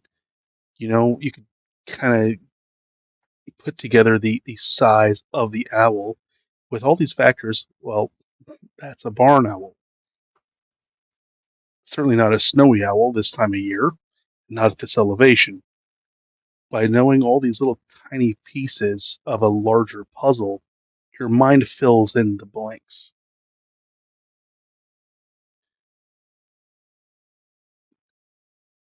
That itself is a more useful skill to be used on a daily basis than your eyes, the new power that you've been given. Mm-hmm. Having a massive amount of general information and understanding to use it collectively and connectively, allowing yourself to uh, make the right prejudices, but not withhold information from yourself, building a larger picture of all these different pieces. If you could do those things together in real time outside of this trance state, what problems could you solve? What magic could you do? And in that moment, you go back to the magic, and that apprehension and fear hits again, and your trance breaks.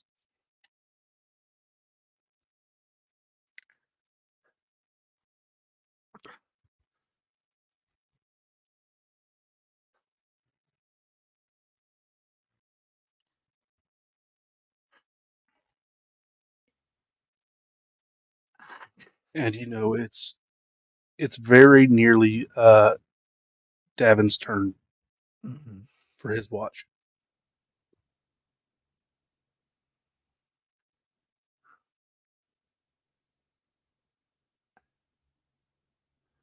I think at this moment, Jorlor is realizing that this fear and apprehension he has with his powers is something that he's going to need to overcome. He's spoken about how his people are seen as these Goliaths, something to fear, something, and trying to bring some good. Maybe he needs to believe that even this power, this possible destructive, corruptive power, can be used for good. That this magic can be used for the benefit and not for what I'm fearing. And it's something that I need to work on getting over. I'm starting Make to wonder make if a wisdom check. Mhm. Wisdom check. Maybe I don't think that. As you sit here and try to rationalize with yourself, you only hear the voice of the crow figure that you were met with many years ago. As you can just hear its whispering over your shoulder.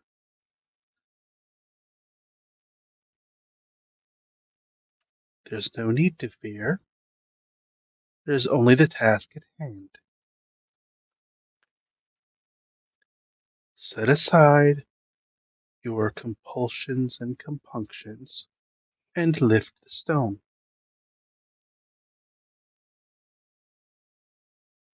There is no fear, there is no right, there is no wrong.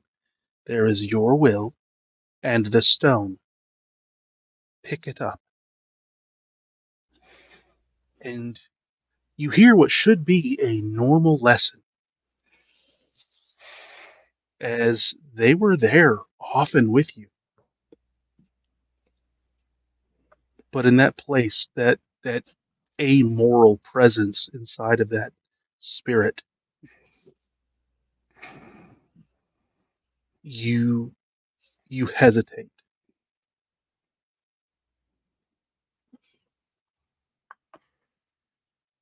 And in those moments,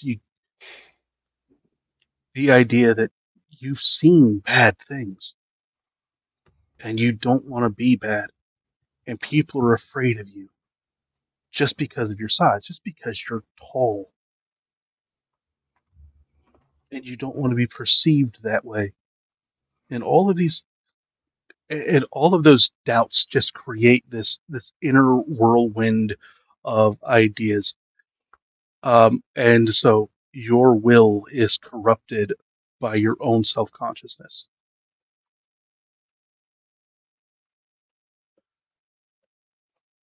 And in this moment too, it just those fears are dragged forward by the memory of that voice.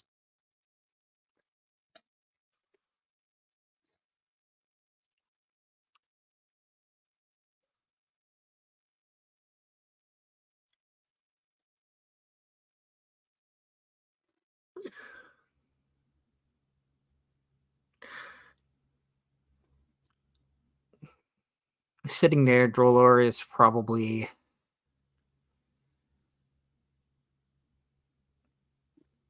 he still has his stopwatch in his hand, the pocket watch in his hand, and he's trying to use it as a way to ground himself, to bring him back to this current state where he is in reality, remind him that he is in reality. He is in the current presence. Looking down at the clock face ticking, and right next to it, the etching of his sister's name. And then it's at that point that he closes the pocket watch, stands up, and goes to get David. It's his turn now.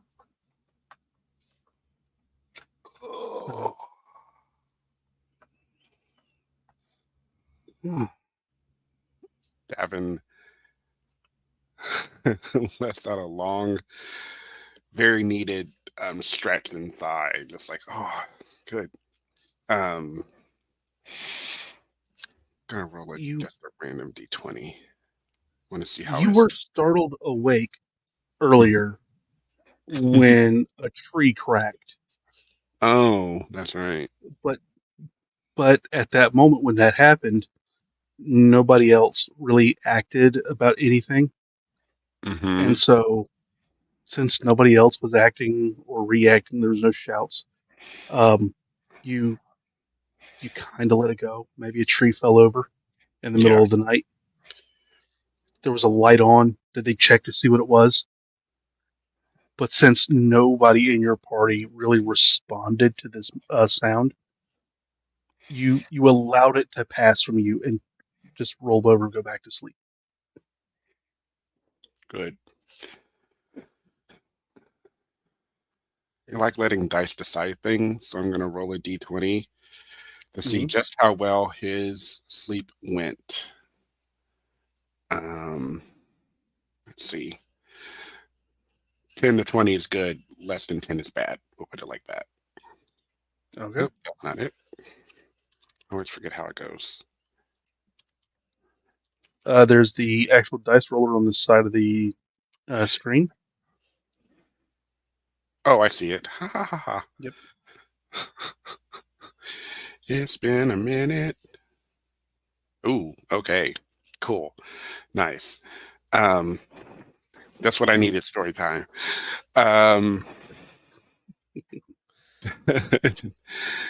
So as you tried to sleep tonight, yeah. you have fought to sleep tonight, Mm-hmm. but the ground is uneven. You've tried to get that rock out of your back. You moved your whole sleeping bag and tried to dig it out. Even as you sat here and put your sleeping bag back down, Yeah. it's still there. That one is not comfortable. And at the moment that you were about to finally go to sleep, the day Uh-oh. I think our dungeon master as you, froze. Oh no, am I back? chronomancy. Oh, Am I back? Yes, you're back. you're Okay. fine. So at the moment that you're literally finally falling asleep, the dang tree cracked Oh, and wakes you up. nice. As you rolled over, you heard Penny and Smooches speaking in the other language. Do you speak that language? I do not speak Draconic. Okay. So they're speaking back and forth this language that you currently do not understand, um, and leaving room for the possibility that you could learn it. Um, they weren't yelling. They were trying to be quiet, Mm-hmm. but it sounded louder than it was because you're so irritable. So Yeah. as you sit here and have to wake up now, Mm-hmm.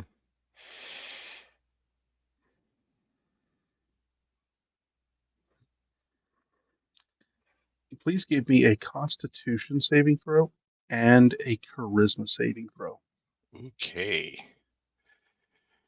Here we go. You said Constitution saving throw?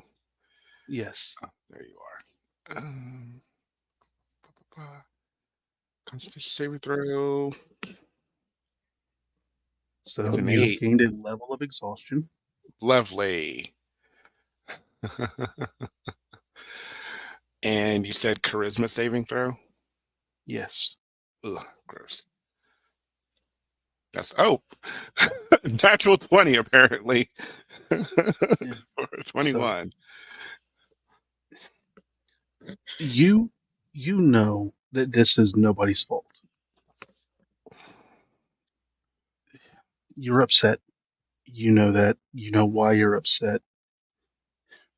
You you have the presence of mind and the willpower that you take all of this negativity and you have it contained as it's in your own mind palace, and you don't take it out on anybody else.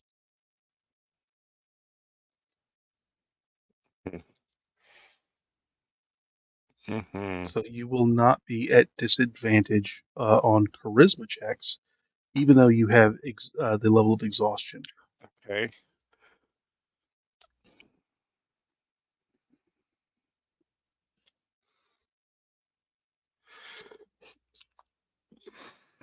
So yeah. As you That, sit here, yeah. here's the important thing: is that As you feel this, you can only remember Saris's training as she beat you into the ground again Mm, and again.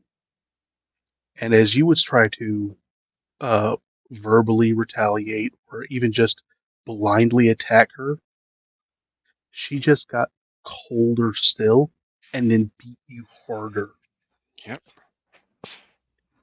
and then told you about what we do. Our job is about separating our emotions from the job. You have magic that acts one way. It's tied to all of these forces.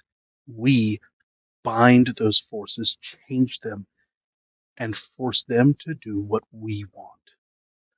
Your emotions are not helping you. And you realize for a moment, was she as cold as you felt because of her training and the way she grew to understand it? Or does she teach this because this is who she is? Is it the cart or the horse? Right. Good point. So, But the despite, lesson was valuable, yeah, at least now. yeah, Davin, he keeps the armor off because it's just too long to put back on. But he does pick up his sword and he'll stay in the camp, but he will start practicing just technique after technique, just trying to get through. He'll start with the basics and he'll keep going back. It's sort of the regimen that Saris literally beat into him to keep him um, to know that he can still do it. So he will take this time, still keeping an eye on things, but he knows he's tired, but he will still push through that tired, push through and keep going through this step by step by step, just like she showed him. Um, and see how good he can do it again and again. Like he just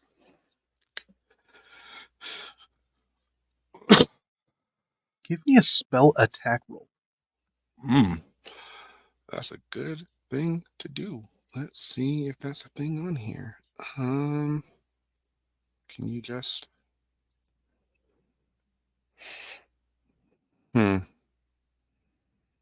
I don't think there's another way to roll that, I guess. Well, I'll just roll. So but you'll have your modifier on the spell page, Yes, I see it now. and then just roll a d20 and tell me the modifier. I got it. 15. Plus, No, that's the total. It was it's plus 5. I thought it did the 5. So it's a 20. okay, That's weird. so Whatever. 20. Yeah. As you go through her training, what starts out in a moment of just cold precision, make sure the technique is perfect. You're going slow. This is Tai Chi. I mean, this is all about just moving and making sure that your form is correct. You you don't even realize how hard or fast you're going because you are simply focused on the technique. As not until you hear boom from behind you and you realize you are drenched with sweat. And you realize it is at this point that your sword has been leaving a trail of fire. Oh. You lost yourself in the movements, and they were working. Everything she taught you.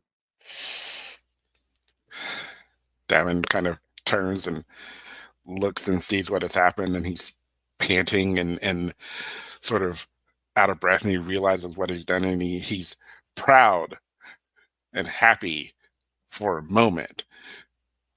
But then he sees like, oh, this is fire and it has the potential to hurt somebody. So he then tries to like like start taking his time and patting it out. But he is in the moments that he is trying to put this fire out, he is At this moment, yeah. as soon as you think that you need to change the fire because the fire could hurt somebody,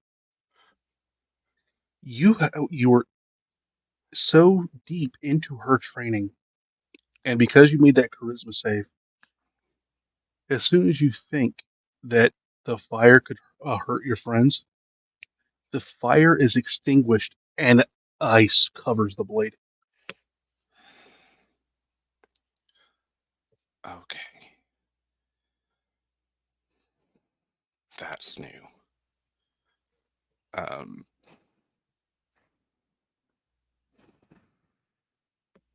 Yeah, I'm gonna say that's the first time he's summoned ice. He's really good at fire. Ice and being the opposite. So he's a little taken aback by it and seeing that the blade is covered in ice and that the on the ground and such has become icy. He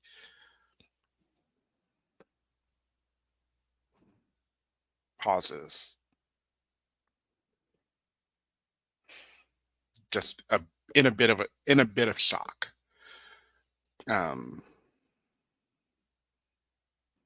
Smile, just happy. Sarah's always said it would work out eventually. Maybe not in the kindest that those words came out, but it would all Her always word, come her out words were, "You'll get this right, or you'll die." right. Yeah, her words were not as kind. So She didn't even say die trying. yeah, She said, "You're going to learn how to do this right, or you will die." yeah, her words were not that kind. So he's happy. He finds himself in a moment of he knew he could do it, and he's glad that he did. He wishes Sarah's had seen it. He might even let out a laugh of just, haha, I knew I could do it. Little smug laugh, just a little smug.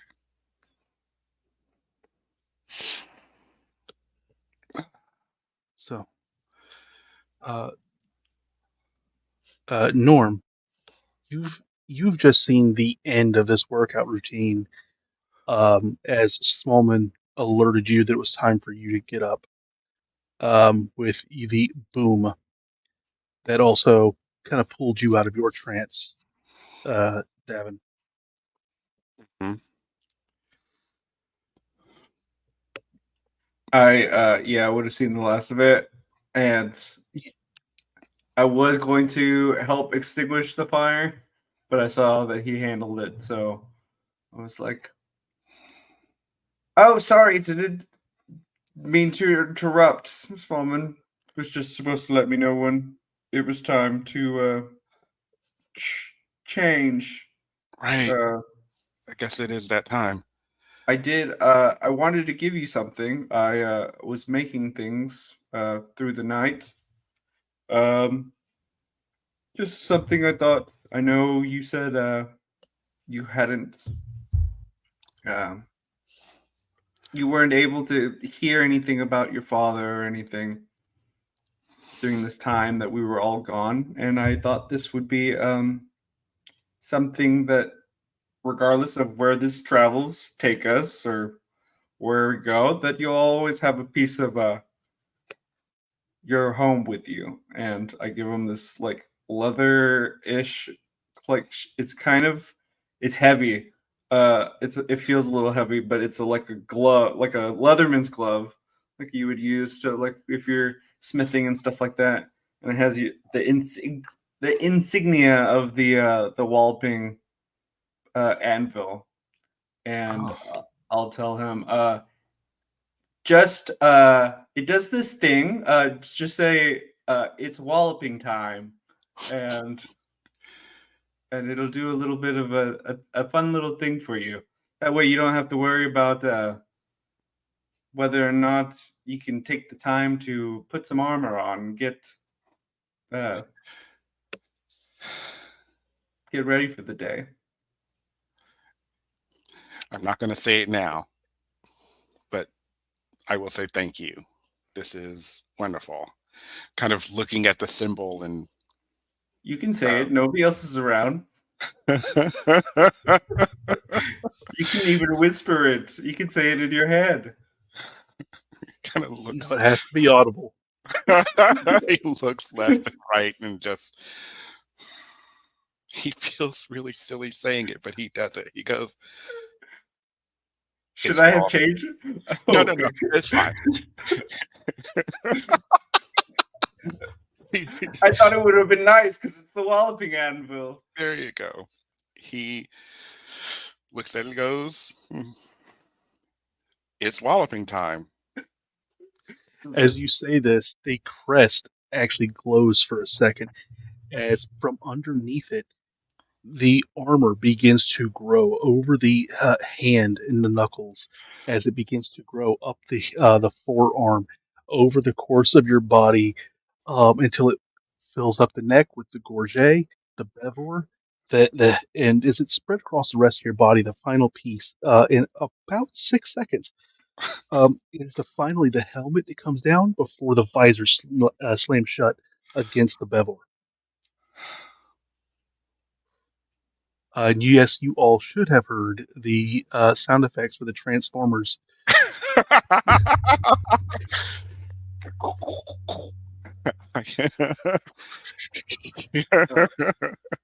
was thinking more Mighty Morphin Power Rangers. There you go. That would be such be going through all the morph sequences from Sentai, trying to figure out which one would be best. What I hate is my first thought was Matt LeBlanc in the Lost in Space movie from like the late '90s with that like carapace style one that caught Yeah. But that's a thought that nobody has because that movie. I'm thinking was terrible. It's more Dead Space-y, where like all Ender Hex. I mean, that's the head is usually the last part of it, and you can like just press a button and like the helmet goes away.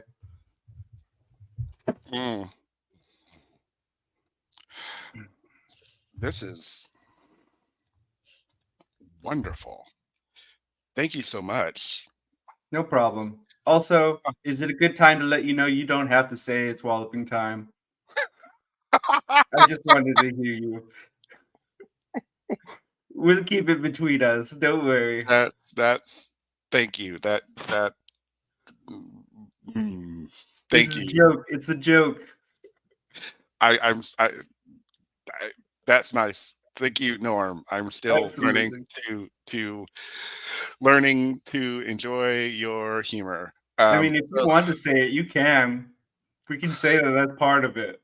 That way if somebody ever tries to steal it or something, they're not going to want to see it.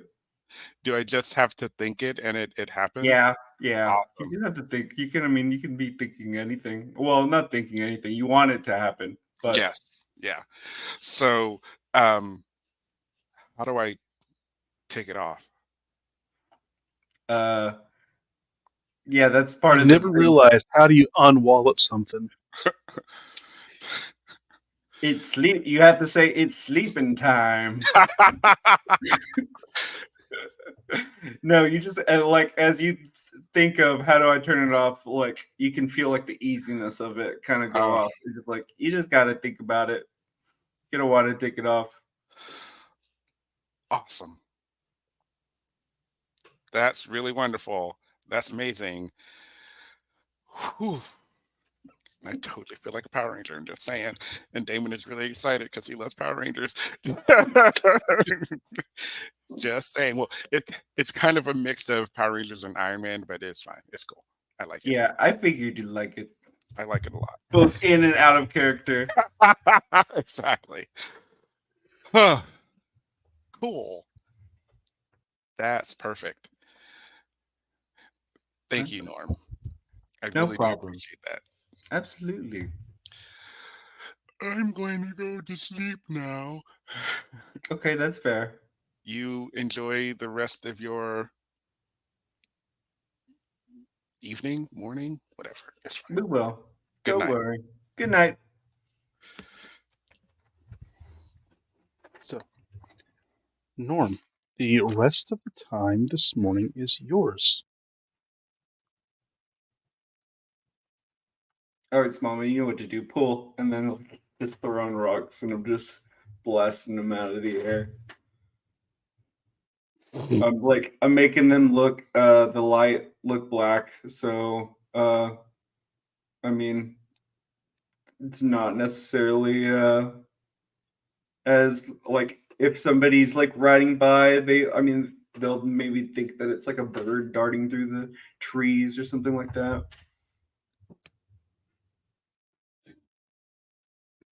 So the amount of light that's coming out is a dark brown. At the brightest, it's a sepia It's tone. like ethereal black. Well, the only problem Oh, is light in wavelengths doesn't show right, up as black, right. but I'm it just can thinking be of like very, very dim. just thinking of like into the sense of magical darkness, you know. Hmm. That's what I'm kind of thinking of.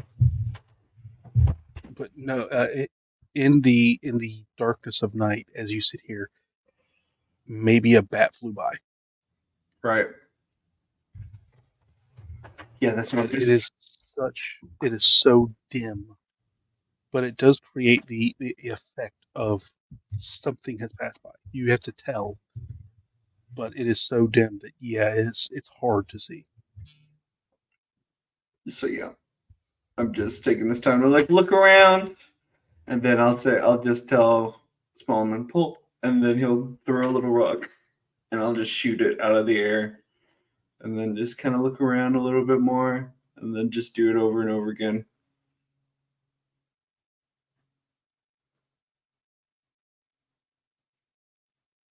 Um, as you're doing this, like every time you shoot, and he says boom.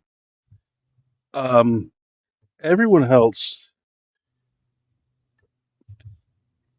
have you ever slept through your alarm clock, but you heard it the entire time?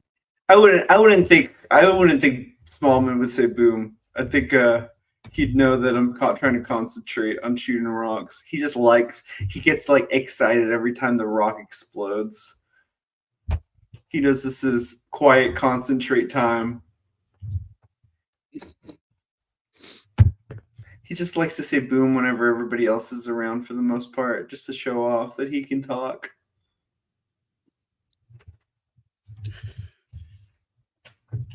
We we pull up we pull Smallwood's stats.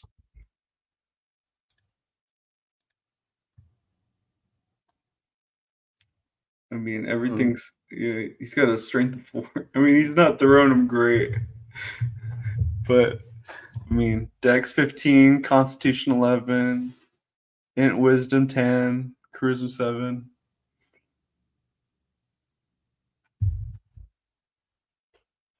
He is understands the languages of his creator, but can't speak. So having him just say one word is fun. Yeah, It's not a language, so um,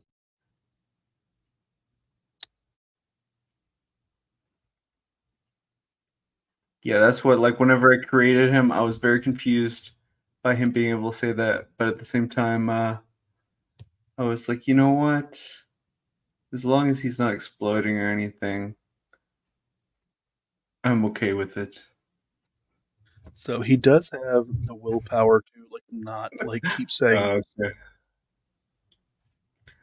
We have an agreement. Yeah, he says it the first time, and then you're like, "Shh, people are sleeping." It's like, wait, it's sleepy time. And he's like, But after the first one, yeah, he throws it. You shoot it, and he does this. And he yeah, gets ready for the next one.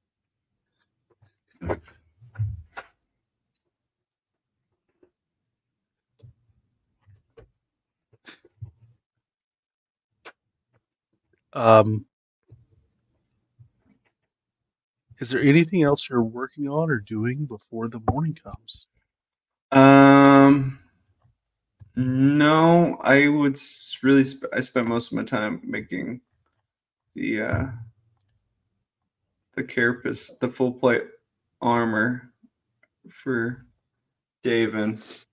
But aside from that, I use that one of those as my infusions, so I can't make anything else until Okay. I can get more. Um, but other than that, I guess I would at this point, um, towards the end of the day, when I realize that like if there's nothing that shows up or anything, I would start taking down the string, even though I have a lot of it. So I did the math, but he he would be like, I don't want somebody coming in, some animal coming and eating the string and choking on it. So You have enough string that you could have made a 50-foot rope.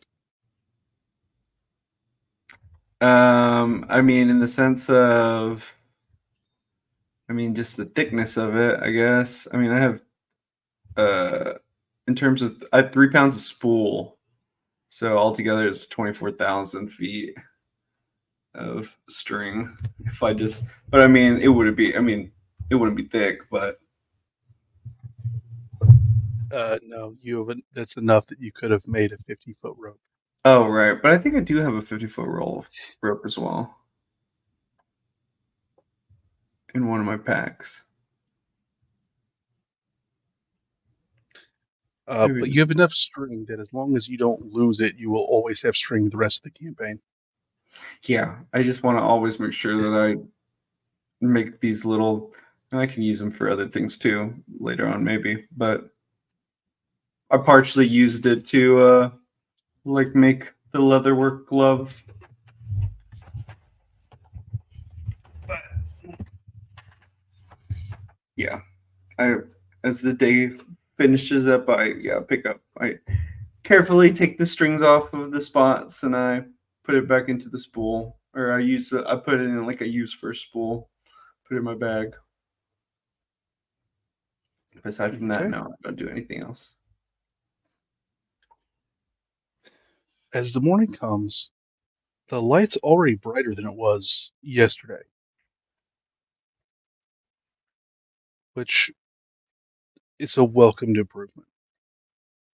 As you begin your morning routine, checking your druid craft display on your wrist, you know it's going to be light clouds, but it's going to be pretty warm today. So with the rain yesterday and the temperatures today, it's going to be rather muggy. Um, but light cloud coverage will keep you out of the worst of the sun baking.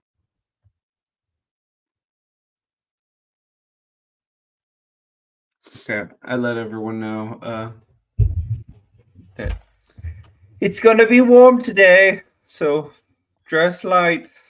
Don't be a I don't be. actually made sure I did the weather for the next week.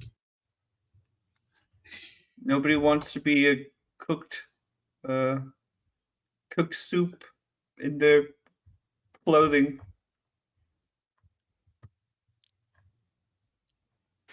Cypress is going around camp, doing another like mediocre job at edible food, and just like muttering and kicking of like a season, stupid, hot and rainy, and stupid. Make up your mind, can't do stupid.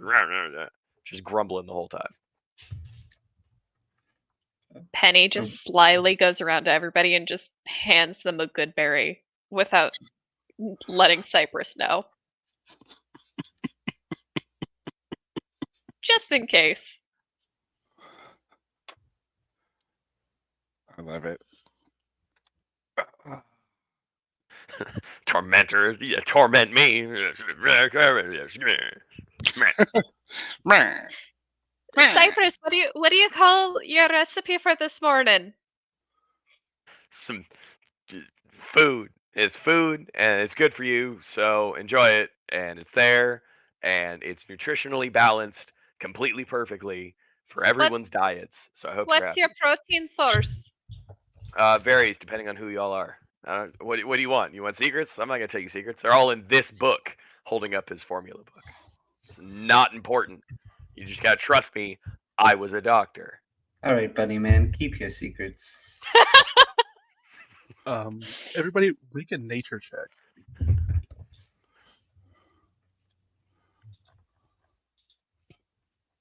Well, you don't have to, Cypress, because you're the one who made the food. Too bad.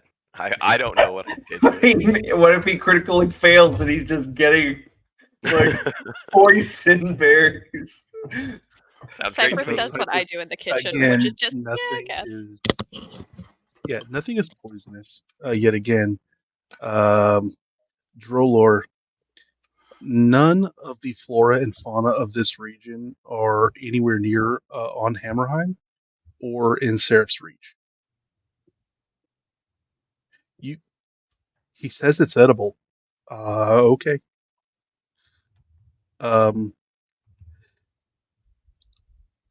Davin, this is not your mother's home cooking. This isn't even your father's cooking when you're on the road. Like, you thought that was roughing it, okay? You're sitting here, as you sit here and eat this, it's like, This well, is wonderful. it didn't kill me. This is great, Cypress. Now look, Norm you is don't have just, to like, lie. Throwing Okay. it all back. Thank you, Um, Norm gets it.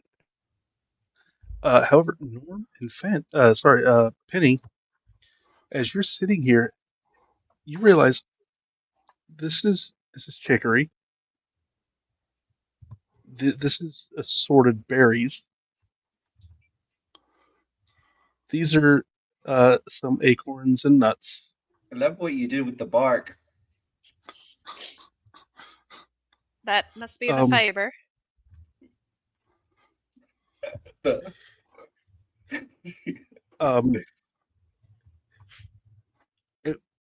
With all of this together, if you used enough water, and with Shape Water, he has a lot of clean water around here. Your meal is it's much tougher to eat than oatmeal.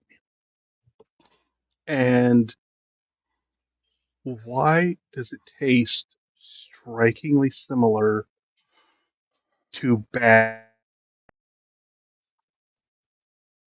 Oh no. Yeah. Oh no, we froze I'm back. again. Oh yay. Okay. It tastes strikingly But why did similar to bad. coffee? Ew.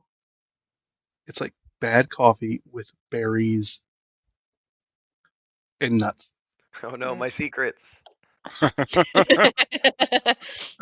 It's how Connor makes coffee normally. It truly is. That's no It lie. really is. Penny's gonna take a bite and kind of like chew through it all and go, Cypress, I have to say, this is not the worst thing you've ever created. Thank you. You're welcome. Ironically, though, for those of you who haven't eaten your good berry yet, the chicory contains just enough caffeine to actually get you a little bit of perk. There is enough protein in it to really kind of get your body going. Enough natural sugars inside the berries to really get you.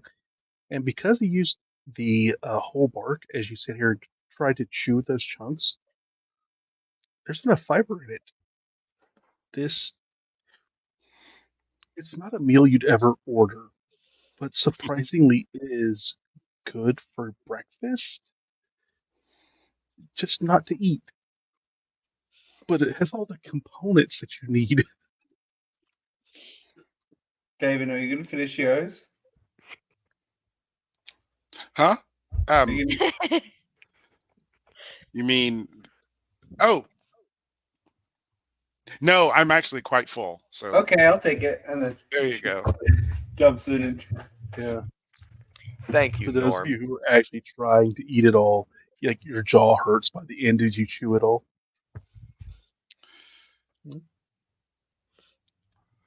Was there something wrong with my camera? You're You're frozen. kind of Yeah, stuck on a face. It's very funny. I just wanted to let you know. I know we can hear you just fine. I just random aside. It's just Okay. it's fine.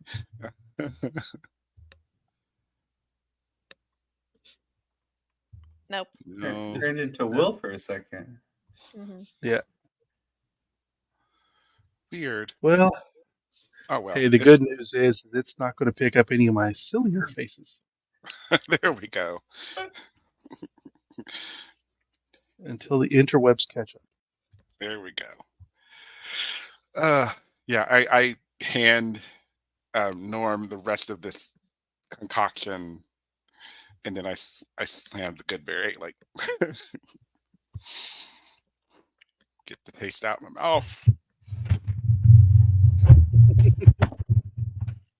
Cypress, Yeah. good job. Again, That's not you my don't thing. have to lie. It's okay. I'm not lying. It was a good job. I just don't like it. Thank you. I appreciate your honesty. Thank you for taking your medicine. That's what I'm going to call it from now on. Your medicine. It's The food that you surprisingly make is good medicine? analogy. That is surprisingly a very good analogy. Yeah. It's like You know character it's good background for stuff you, or something. but it's horrible to take. How do smooches and small men react to the not quite oatmeal? Spallman's just eating it along with me. Spallman actually doesn't need to eat anything, but he just likes to copy me. Remember that Smallman is like a 1/16th replica of Norm. So you have this as Smallman tries to eat. You see the visor just sit here. It's like chomping down on these bits.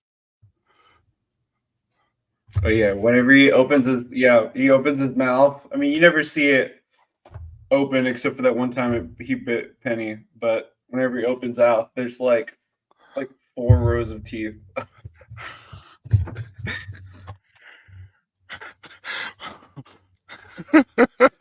It reminds me of I don't know if you guys saw the new Death Stranding trailer, but there's one bit where there's like a little thing hanging off of one of their belts, and he's like a little puppet. And whenever he gets antagonized, he opens up his mouth, and he also has like a bunch of rows. And I was like, "Hey, that's perfect."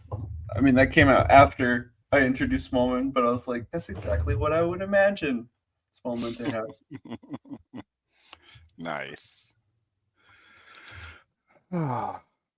Um, Smooches will only eat this if he sees Penny eating it.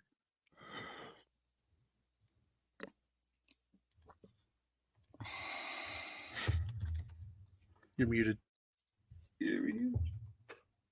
I don't want to be muted. And Draconic Penny's gonna go, Smooches, if you don't like it, you do not have to eat it. Uncle Cypress will understand.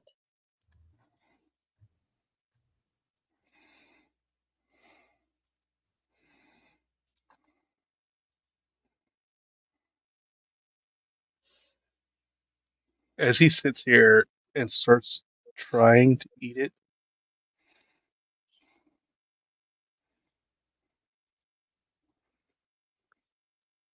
well, it's not good. It needs something, but it's not bad.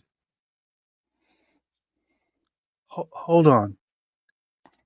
As Smooches like leaps into the air and starts flying around, looking around the area for something.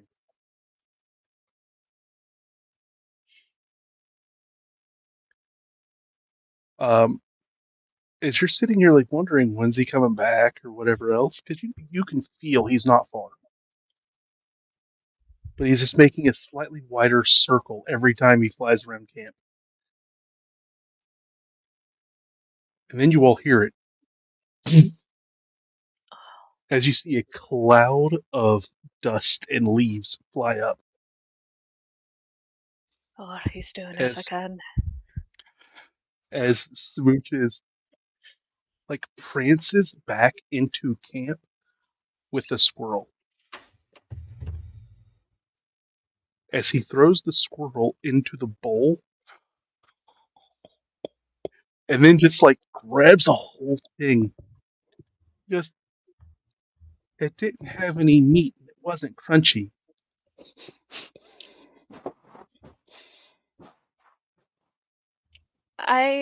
I'm so proud of you, my son. I love you. I love you too, Mama. Aww. Aww. Aww.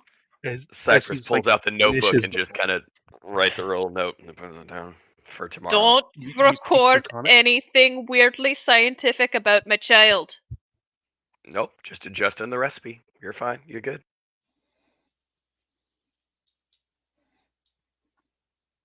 I mash up the bowl and then cast Druidcraft and just like do the flamethrower thing so it heats it up. It's like now it's in liquid form. Just drinking the rest of this. Fascinating. More notes. Now we can drink this medicine on the go. As it turns out, yes, because the water does evaporate. Um, as you do, it goes from being a soup-like version of oatmeal with chunks in it into being a thicker, sludgier oatmeal with chunks in it.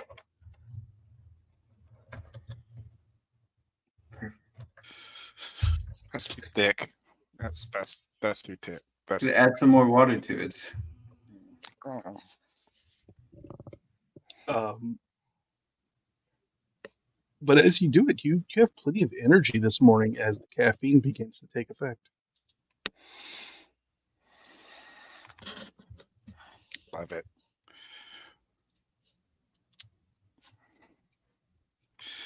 Well,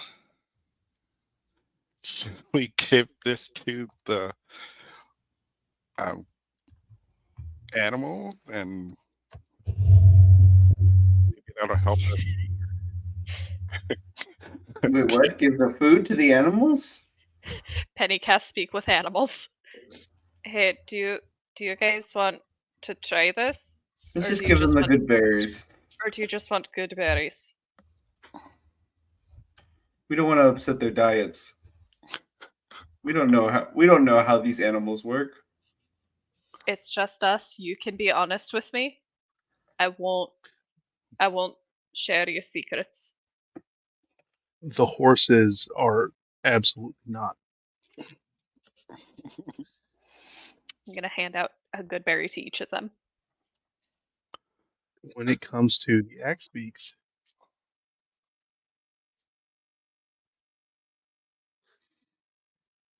they've eaten tree bark before, including chicory base. The fact is that the shape of their beak makes them very good at being able to uh, shave trees and eat things that would ordinarily be difficult for other creatures. Yes, they're also used for fighting and displays of dominance, but it means that they can eat other types of foliage um, and the fact that they hit you like a freaking axe does. Um, Whenever they choose to eat meat, there's something that always doesn't feel good when they get hit. The chicory, hmm, not bad.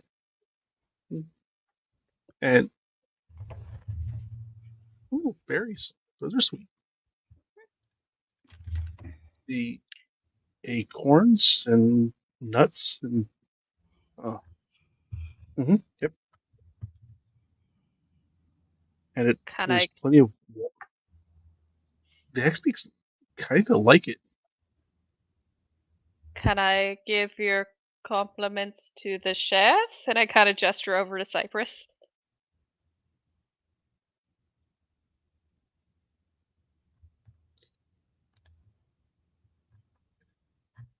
Make 'em sweat.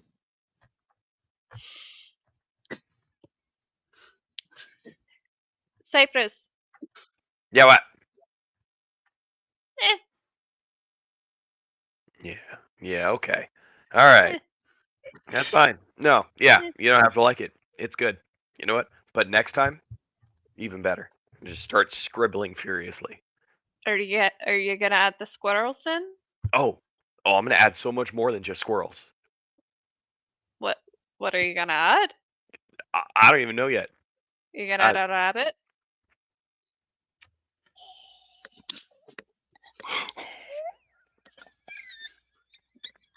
yeah, Penny. You know what? Maybe I will. I think Maybe I we will. should get You don't going. have Geez, would you look at the time? No watch Oh, on the arm. it seems like a storm's going to be coming through here. I'm gonna If we cast don't, Power Word definitely Kill out of a 9th level spell slot. there was Penny, do you want me to rewind and take that back? No, too late. No. It's too late. I know what I Sorry. said. I said what I said. I said what I said. Hoss and pepper.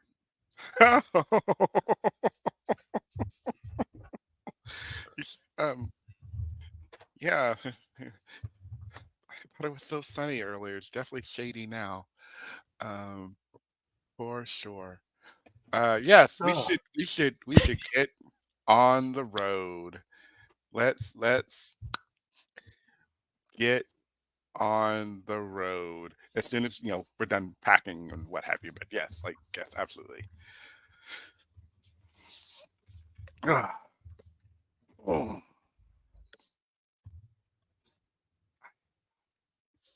so um, with the weather today, do you guys want to go ahead and try to move at a fast pace and make up for lost time from yesterday? Yeah, I don't think we want to end up in another non-campsite. I know we'll hit another one in 20 kilometers, but if we can make it to the next one by nightfall or as close to nightfall as possible, that would be So um, at 60 kilometers, yes.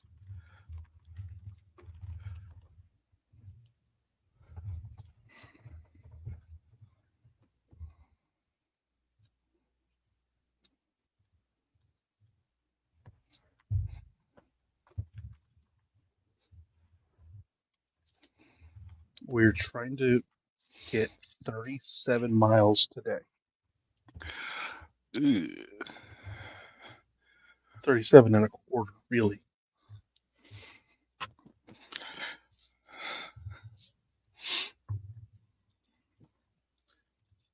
With that,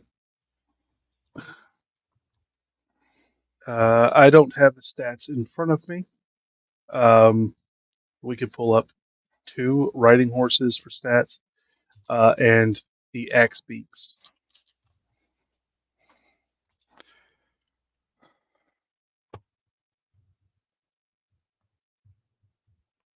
Okay, there's axe I beaks have a in roll stat for 20.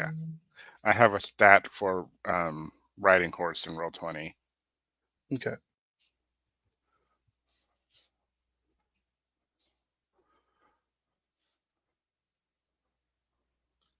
The good news is that these animals are designed and bred for these conditions, so they will have advantage on these rolls. But pushing them to this limit, please make Constitution saving throws for your mount. All of us? Yes, please. Okay. And do the axe beaks use the standard stat block? Yes, they do. Awesome, thank you. Oh, I think I'm on an axe beak. I No, am. Oh, yeah, you are. I'm on a horse.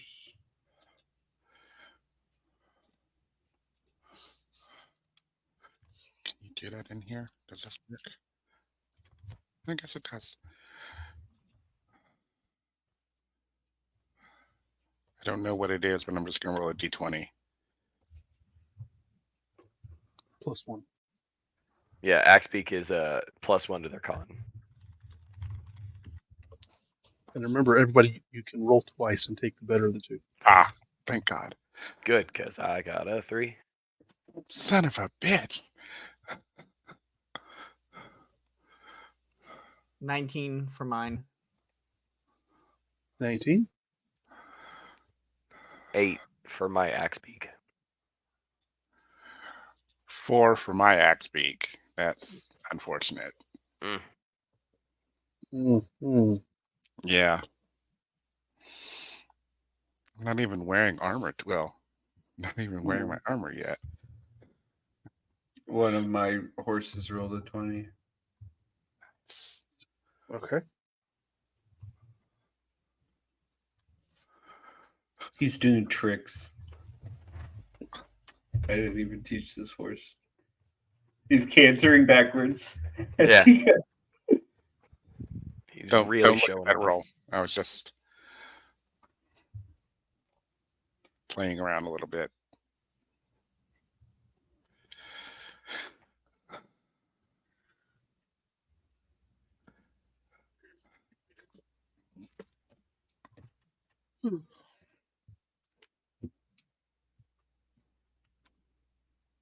So, considering the distance that we were traveling, and the DC was going to be a 15 for the pace you're putting them through.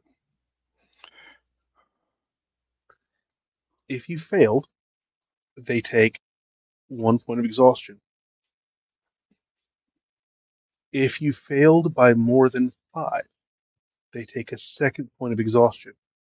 Oh, If you failed a DC 15 by more than 10, they take an additional point of exhaustion. wow.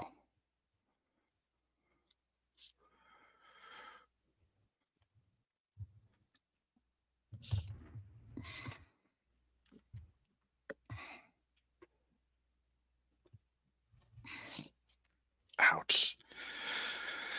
That's not good. I think.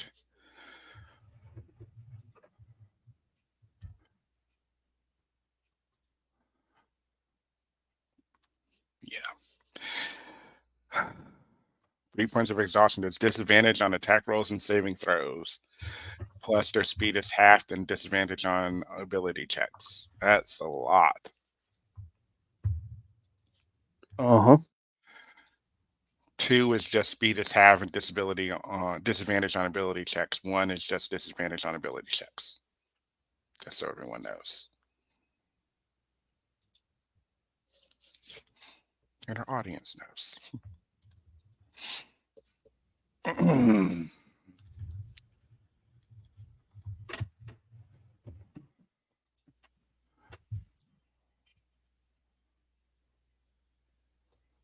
Am I still frozen by camera?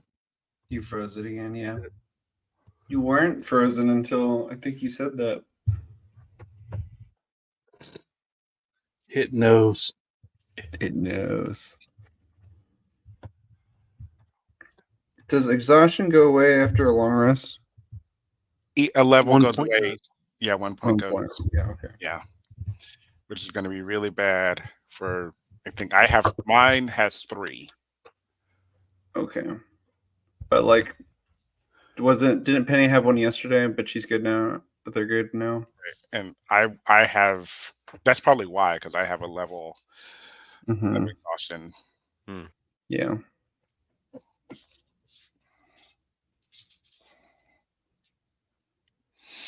Your mouse get you to your destination, Mm. but you have pushed them into unknown territory.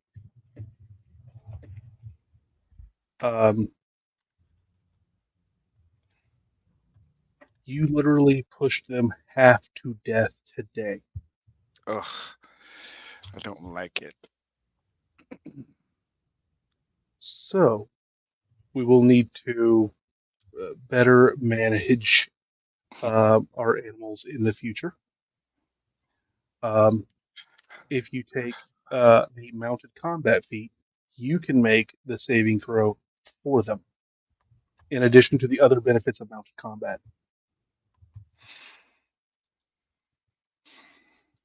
I see certain people already looking at mounted combat. Yep, typing it right now.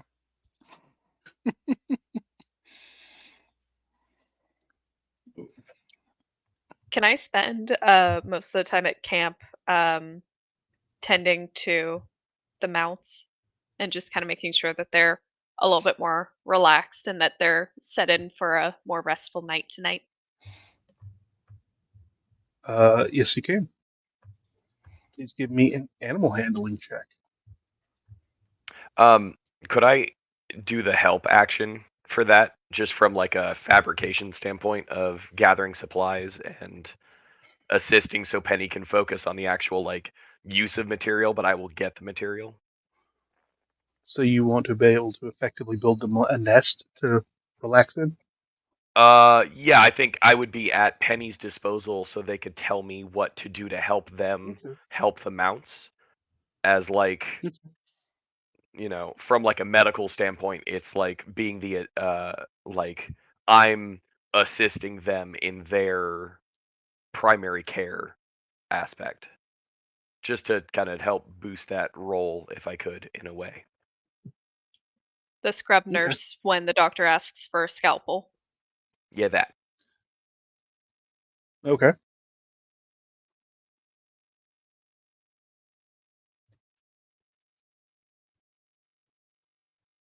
So I get advantage. Yes. Hell You get advantage on the check. Yep. I'll take that 21. 21. 21. 21, 25. As you sit here and tend to your mount's needs and everything else, you are so effective, you can go ahead and remove 1 point of exhaustion from all the mounts. Yeah. Cypress. Yeah. Thank you for your help. And I'm sorry for this morning. What I said was not funny and it was out of line. And I'd like to give you this as a token of my apology. And Penny holds out a little trinket wrapped in leaves. Cypress will take and unwrap and take a look-see and see what it is. It's a dream catcher that's been made out of leaves and twigs from their ride during the day. Oh. Penny, this is beautiful. I thank you. You're welcome. And just so you know, I am gonna, at the first opportunity, put some rabbit in the medicine, and we'll see if it helps, because I do think it's a good idea. You know, I don't think rabbit would actually be a good idea, but I think Smooches was right about the squirrel.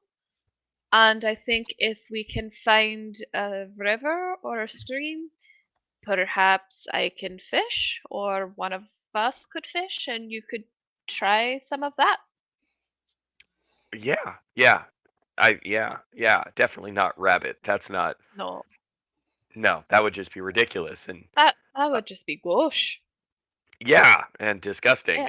And Cypress like puts his sling like deeper in his pocket. Like I wasn't gonna. Yeah, don't be ridiculous. That's just yeah. Yeah, but we'll take the dream catcher and put it inside the inner sleeve of his notebook. So that way it's there whenever he opens it up. And maybe with that dream catcher, you'll be able to finally catch some spirits as well. Yeah, some spirits. I'm hoping the next time we find a place with some actual supplies, we can get some spirits for everybody.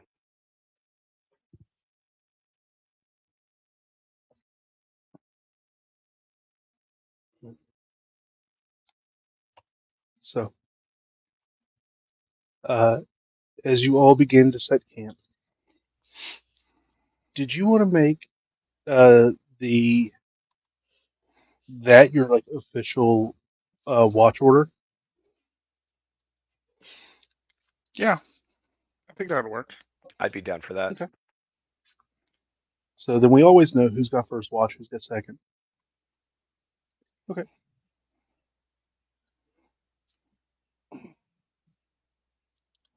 So, do we make any more medicine for dinner? Do we have rations, or who had if we didn't eat a good berry? I ate my good berry, which is all day. Mhm. Um, Cypress will eat another bowl of foraged sustenance during his watch. So instead of writing, he's just gonna eat and relax down and keep an eye on the clearing.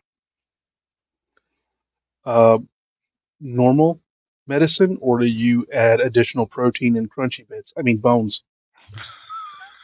If there are small vermin type animals available, I think Cypress is an omnivore, so we'll happily eat whatever's there, So even if it's like bugs and stuff. Absolutely. you will absolutely find crickets and grasshoppers and things like that. Um, and as you sit here and think about it, as you get these, maybe the squirrel was more to add to the palette for smooches. You don't mind crickets and grasshoppers. Maybe everyone just needs their own special touch. Special touch of crickets and grasshoppers. I love it. And writes it all down. Gets all the ideas ready for tomorrow morning's batch O medicine.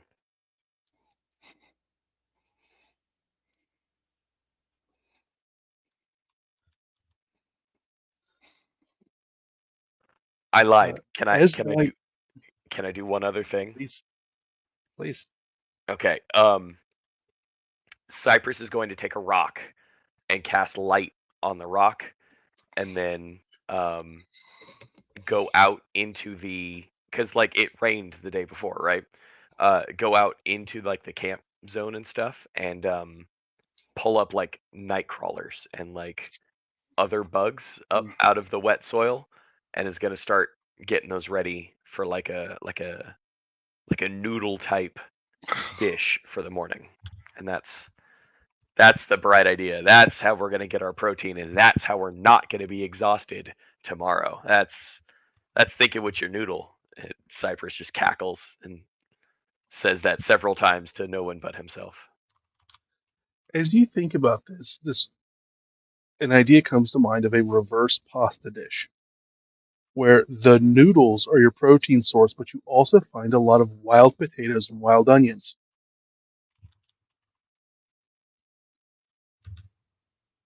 And Cypress Uh, Cypress goes, "I've come up with a new recipe," and then continues. There you go. That's just for so you kids. so go ahead and add that to Cypress's new recipe book because we have just started a mini game.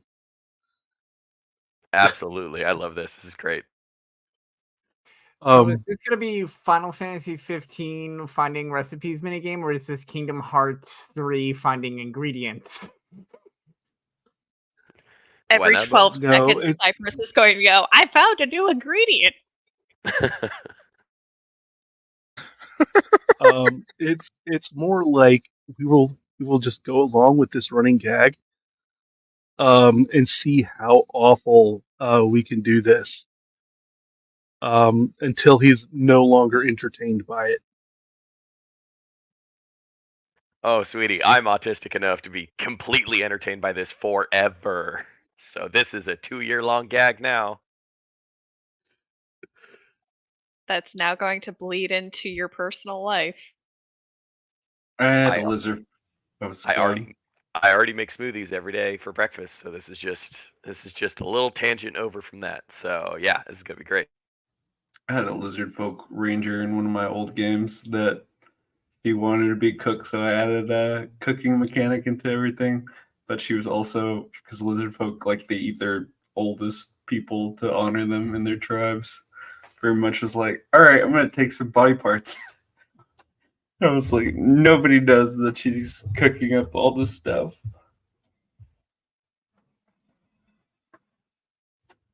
Uh, It's fine. as we sit here and balk at indigenous cultures. It's fine. was like- Racism's awful until it grosses you out.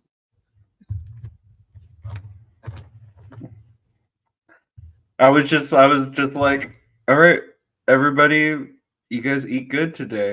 And everybody was like, all right. Then nobody questioned it or anything like that. Oh God. But also, like, she was like collecting things for like the perfect meal. Like, she was finding like spices, like a certain kind of spice or saffron, like golden saffron and things like that. She's like, I gotta make the perfect meal that would be fitting for a god. And that was her goal. So,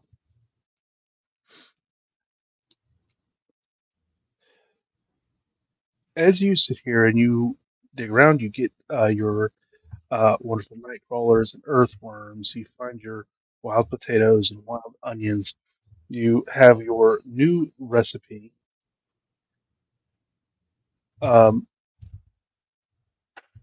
and you can already feel the pressure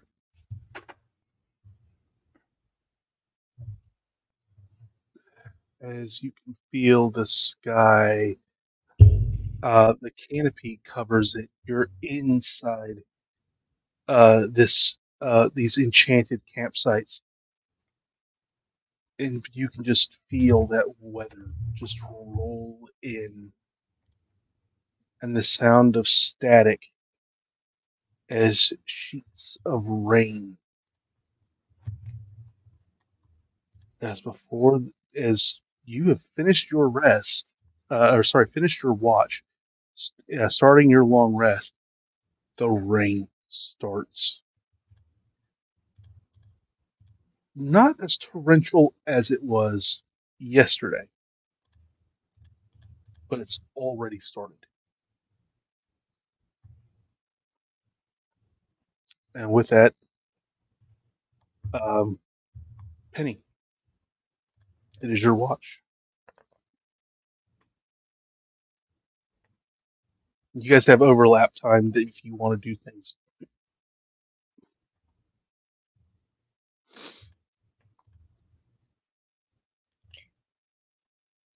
Cypress, why do you have so many bugs? Don't worry about it. Okay. Sleep tight. Yeah, you too. I can't. I'm on watch. Yeah, that was a test, and you passed. So good job. Huzzah. Yep. Oh, it's getting a little wet outside. I can feel that. Give me 12 seconds, real quick. Is it 1, raining 2, in this 3, area, or are we covered 4, from it? 5, Mm, 6, You have your tents, thankfully. 7, Hmm. 8, 9, I'm gonna 10, over that 12 seconds. I'm 11, going to shape water 12. into like a Too dome late. and then freeze it with a stick on it, and then give it to Penny as like a parasol umbrella. Oh, thank you. Yep, That's very nice. no problem. How long does this last for? That's a great question. Let me consult my formula book. Hmm. Because somebody doesn't ever play spellcasters. Is it me? Am I the one who doesn't play spellcasters? I was actually referring to me. Oh. Let's see. You have an hour. Thank you. You're welcome. This will be very nice for the next hour. Yep. And then, yeah, Cypress goes on in and jars up all of the bugs and hits the hay, goes to sleep. So many bugs. He's going to feed them to us. I just know it. Mm.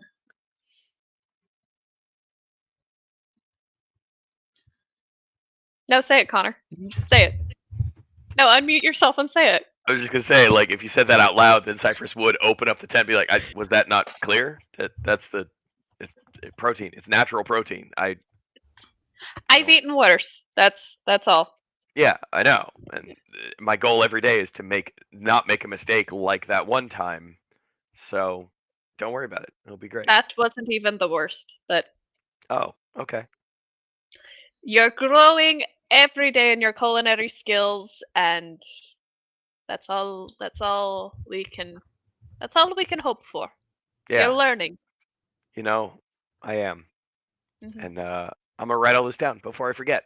Okay. So night. Good night. Watch out for, things. More bugs. Yeah. Like watch out for them. I'll Grab them I'll if you send can. them your way. Yay. Hey. Yeah, thank you. Yeah. Yay. That's Good yeah, night. Thanks. Yeah, okay. Night. Yeah.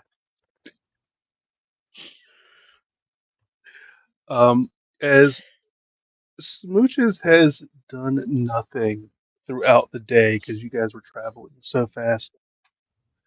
As he has only like held on to you as nights come and he's able to like do something and play. He is already jumping in puddles. Absolutely. 100% he's allowed to do that.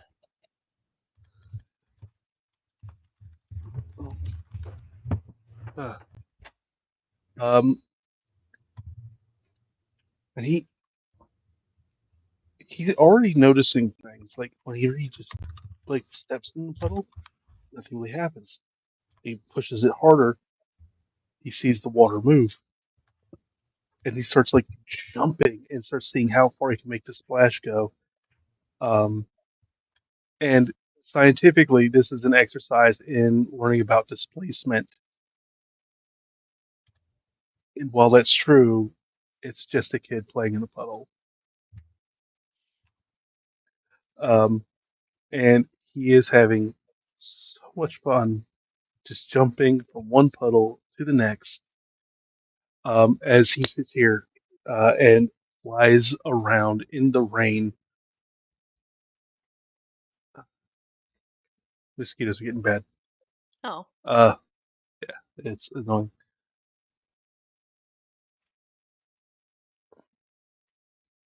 And the hot night and the cold rain have already filled this area with fog. And he starts playing, and as you have that tether to him anywhere within 100 feet. You know exactly where he is. But as he sits here and he's playing, and the fog, he doesn't realize how far he's gotten away from you. And then for that a split second, he loses that connection,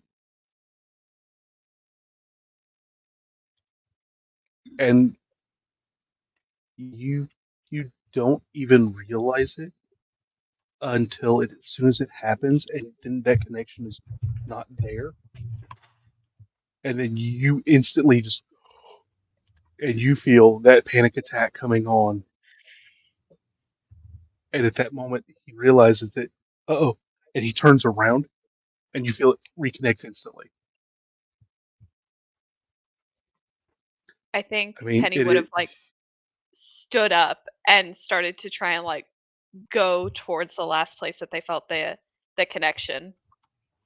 Yeah, it was you had 5 seconds. Mhm. That is the amount of time that they were outside of that range. And as soon as he realizes that he couldn't feel you, he had already turned. As soon as he made the connection again, he flew straight to you and just like landed to your chest. I'm just holding him. Like, it's okay. It's all right. Now we just know we have to stay kind of close to each other. It's okay. I'm okay. You're okay.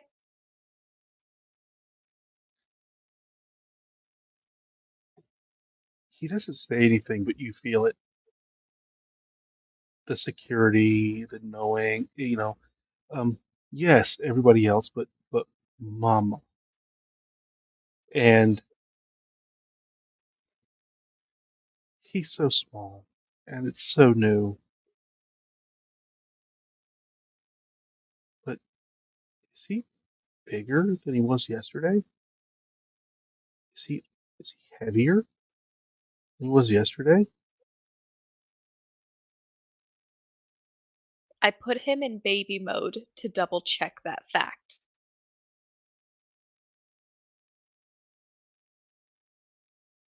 He is exactly 5 millimeters longer than he was yesterday. Smooches,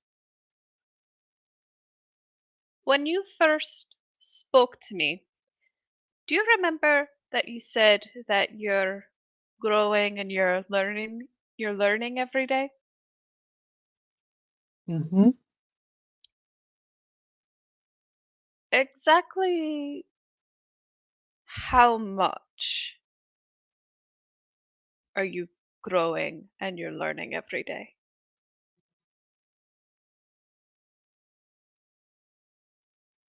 Well, I listen to everything you guys say, and I'm trying to understand the world, but then I also have the stuff that I remember before I had a body. It it doesn't always mean the same things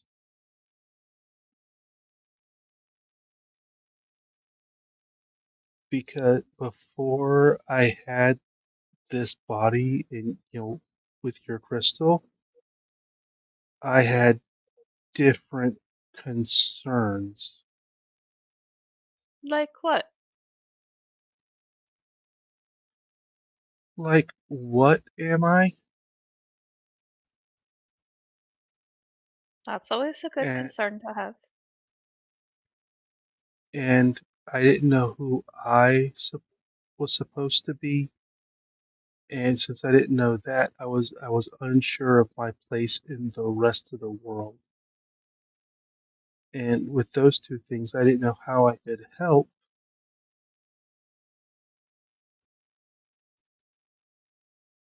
but I could feel the pain of other things around me, but I didn't have a body to know what the pain was.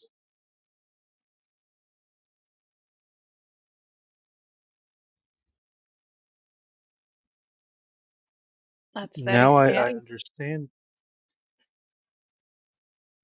it. Not scary. Um, it's uncertainty.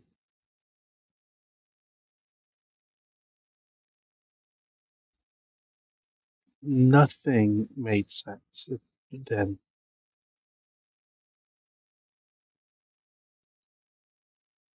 but now I have my body. Uh, I know what I'm supposed to do. Or at least I'm learning it from you. And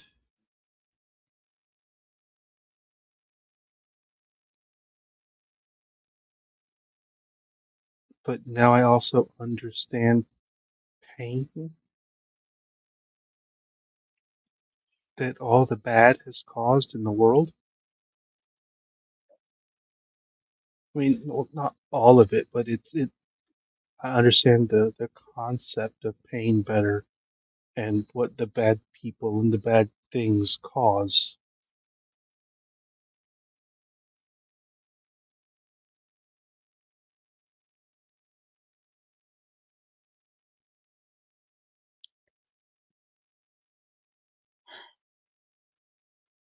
One day, I hope there won't have to be any more pain caused by bad people, so that you don't ever have to feel that way again.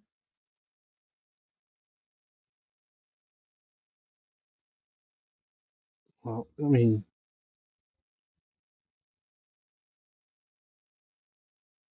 I don't think that that would ever happen. I'm not trying to be a smart mouth. I mean, look at the Draconian as he looks up into the night sky and sees the constellations.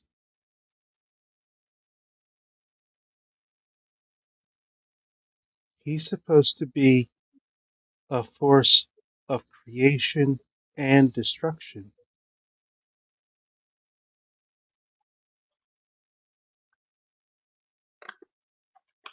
Look at Uncle Cypress's medicine. He had to take all those things that were one thing and turn them into other things. I don't think that bad will ever go away. I think it's about taking the things that are really bad and making those things go away. And then we can change it into something good.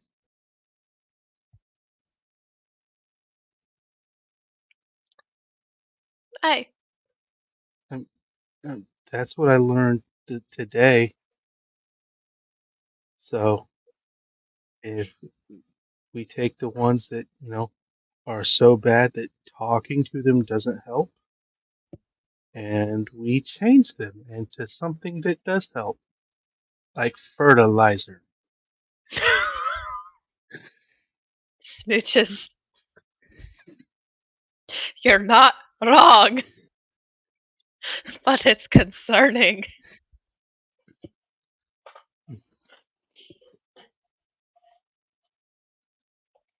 We'll take it one day at a time.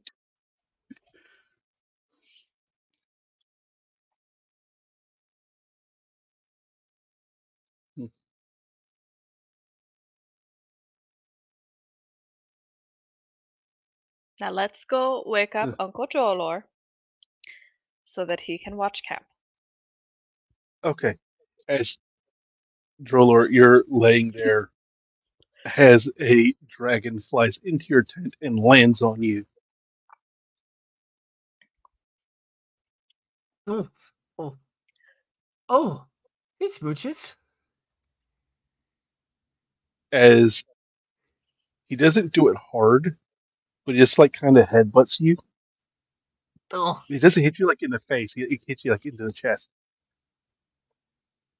oh! Is it my turn now? Is it okay? As he kind of like shakes and starts backing up. He doesn't step on any of your regions, but as he like just backs away from your face a little bit, as he turns and like jumps out and flies.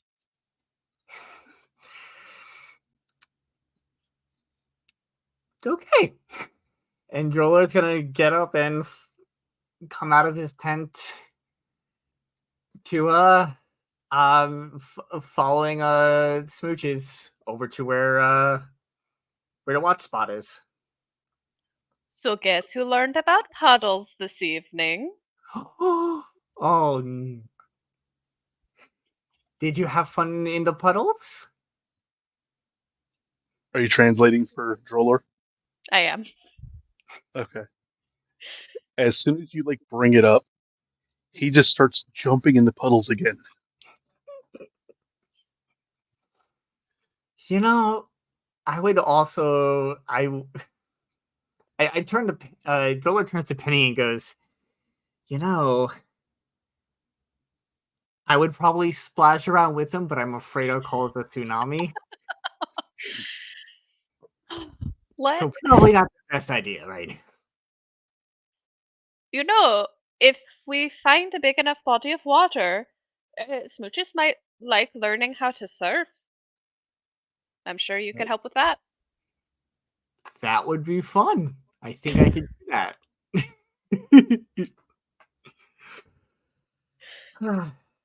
Yes. Good night, Trollor. Good night, Penny. Penny goes to bed. And Drola is gonna take his spot. And again is just going to be in that kind of meditative, taking in the surroundings type space as he's keeping watch.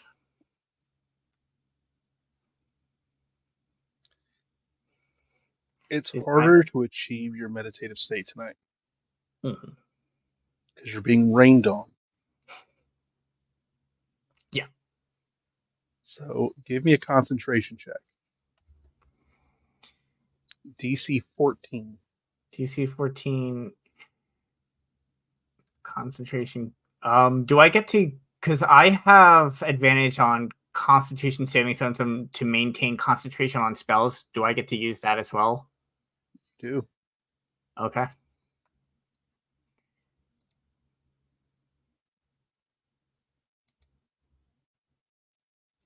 $14.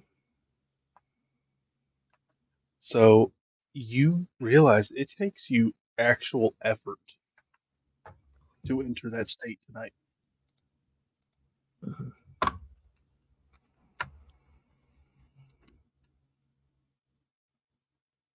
As you do,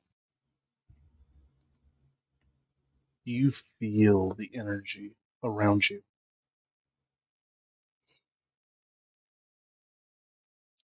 Cold acts as its own kind of energy.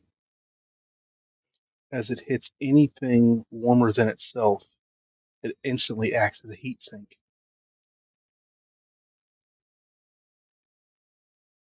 As you feel the air and this mixture of the heat in the air, the cold of the rain, and it builds the fog, and that's creating an instant wave of pressure. It's all around you. You feel the static in the air from the clouds. You start, it's a lot of static. As you sit here, and it can only just to go now, as then a bolt of lightning. As you find yourself able to almost predict, but you realize you're not predicting.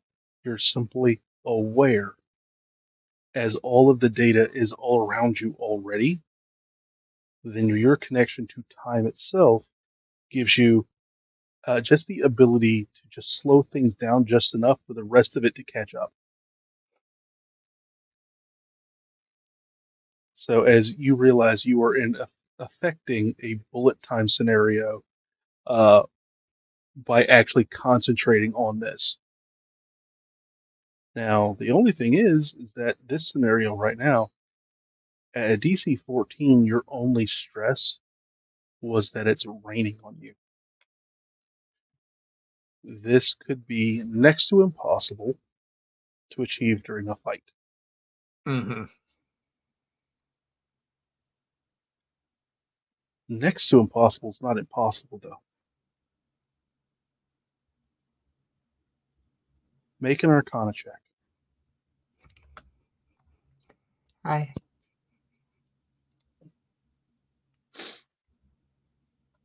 25. 25. As you sit here, you become aware of this meditative state and you start understanding how to do it uh, and what it would look like in combat or out of combat. Hell, most of the day,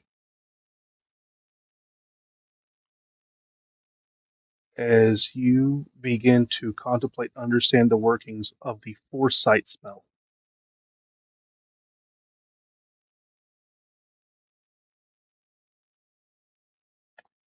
Guys, the more you do, the more you will get. Sometimes they do it. Sometimes they do have a payoff that you have to wait for, but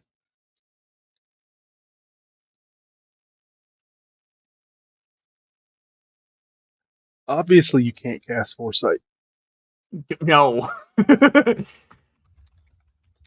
However, you're aware of what the state might look like.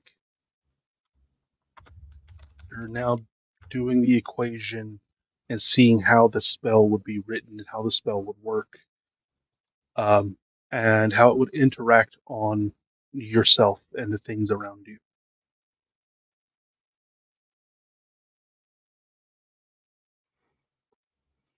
But your watch comes to an end. All right. Well, that was fun. I'm gonna go ahead and wake up David. Wake yourself up. Again. Well, I'm kind of waking myself up out of this meditation, but now I'm actually waking David up. Good, not morning. Whatever. That's fine. Technically, at this point, Yeah. you may want to try to find a dry spot out there. Oh. Yeah. Maybe there's some. Well, being under trees is not the best place in a storm. Is it thundering? Lightning? Yes. It's lightning, yeah. Okay, so won't go under a tree. That's probably not the best thing. But have a good watch. Have a good night. Good night.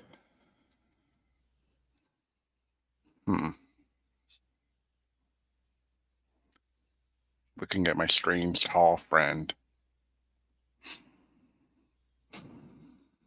Interesting. Just very interesting.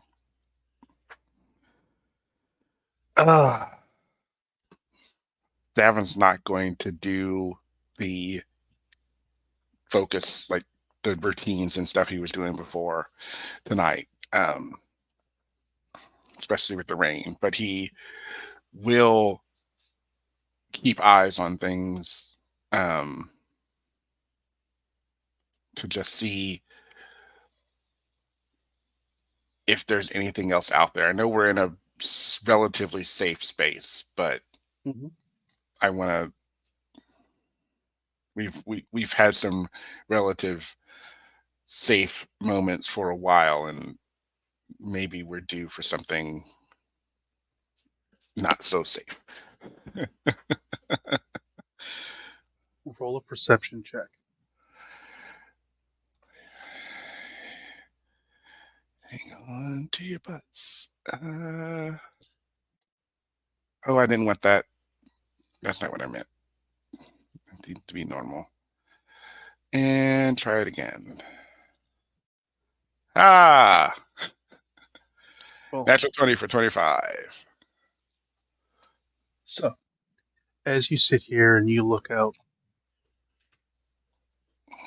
you see a bolt of lightning crash through the sky. Yeah, figures. The thunder happened at the same time, so this bolt was literally right on top of you guys. Yeah.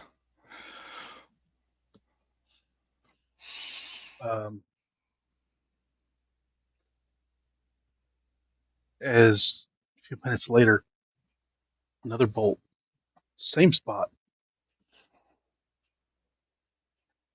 I mean, come on. You couldn't see. It couldn't be the exact same spot. It can't. I mean, sure, close, but even that close, that is awkward. Yeah.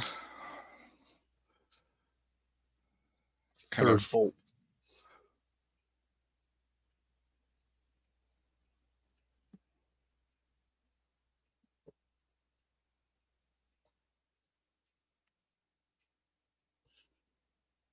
Are you there? As the third bolt ends, something's glowing. It's not glowing red. It's glowing blue. That's not. That's different. Um, I will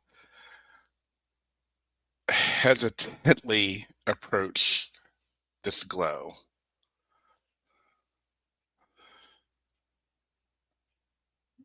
As you sit here and make your way over,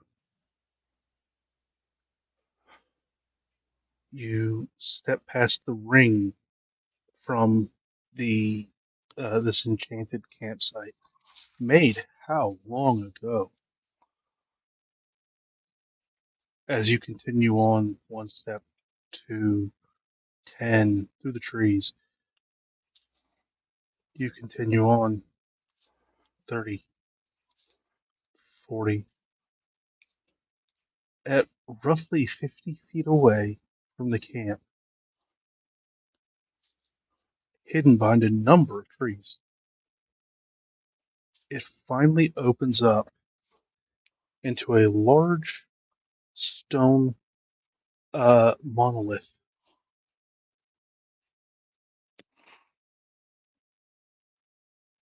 with strange glowing blue writing. Hmm.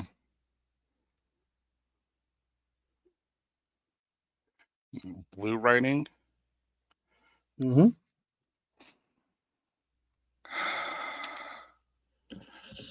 Do I recognize the language? What languages do you speak? um, Surprisingly, Giant, Common, and Elvish.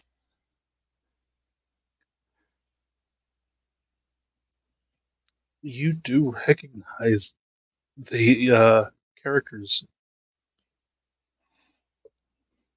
The meter is different, though. Hmm. You recognize the characters that are used, but certain of the words are different. They're, they're the archaic versions of certain words. Some of them you don't understand at all. Hmm. The flow of the language is also different. It's it's in Giant, but it's something older.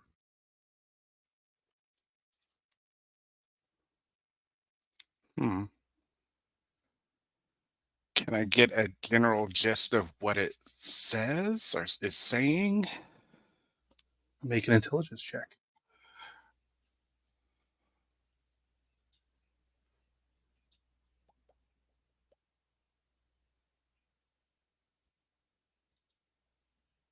Nope. There we go. 11. As you sit here,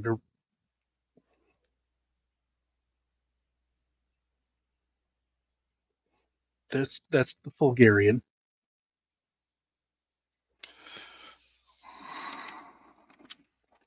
Uh, Ancestor, elder, um, calling, summoning, lightning.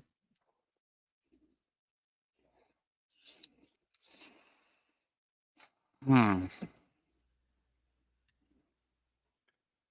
It's odd. Doesn't it's not Bulgarians the sign we're under now. Huh.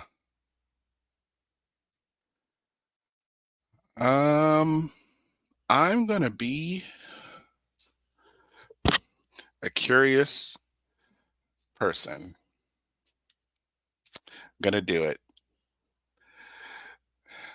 And I'm going to touch it.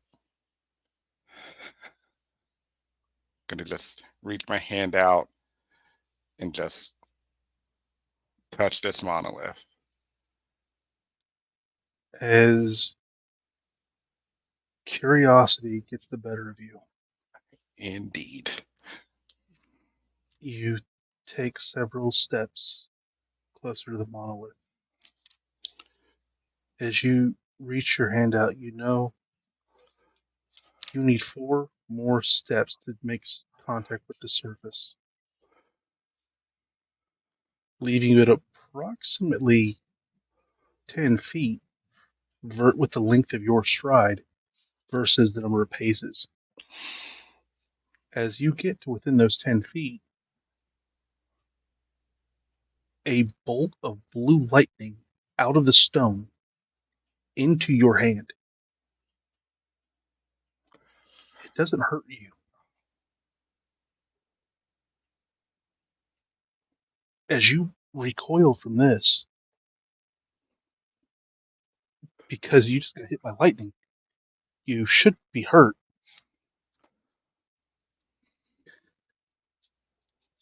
As you just turn and let your hand down, you find that a stone on the ground gets caught by that bolt of lightning as it reaches back out and pulled to your hand.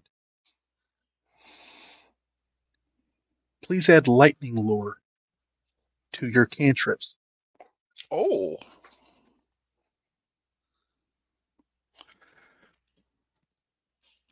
Nice.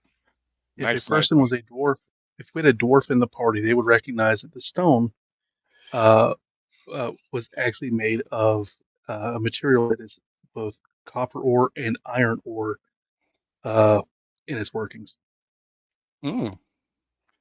I have to look So, up lightning. meta knowledge for you guys.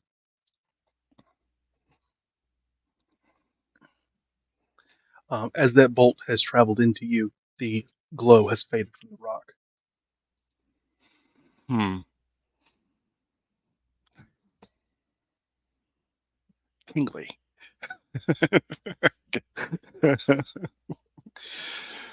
I'll straighten my curly hair and um, make my way back to the camp. Let's see here. Okay. Um, uh, cool. I will then, I will wait until time to wake up Norm, and then I will do so. Okay. So as you make your way back, you end your time as you sit here, almost playing with it. The lightning. I heard it. Yeah, that I wasn't heard me. it. This is called trying to type things in. As you sit here, and uh, a stone 10 feet away, a stick 10 feet away, as you simply reach out and almost like Spider-Man's whip things to your hand with this bolt of lightning. Yes. Yes, for sure.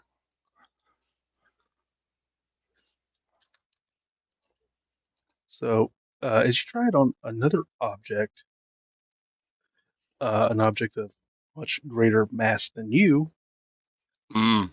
you realize it doesn't pull it. Mm. Damn. That's fine. That's fine. It's fine. All right. who do we test this on? Yeah. Okay, that's a really big rock. Okay, so is there a limit? What's the weight limit? How does this work?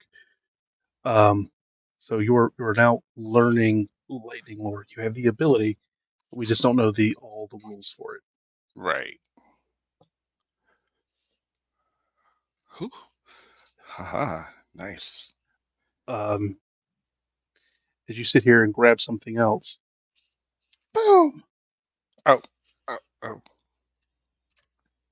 You scare me, Smallman.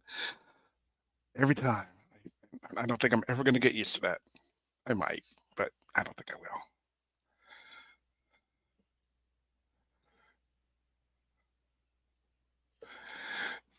Norm, time to wake up.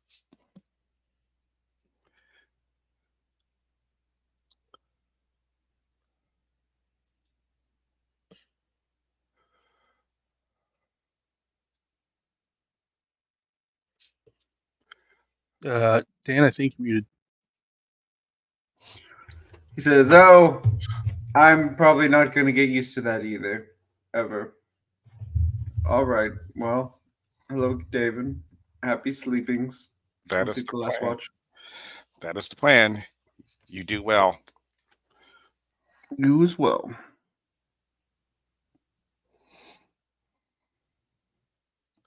So, what are Norm and Smallman doing during their shift in the pouring rain? Um,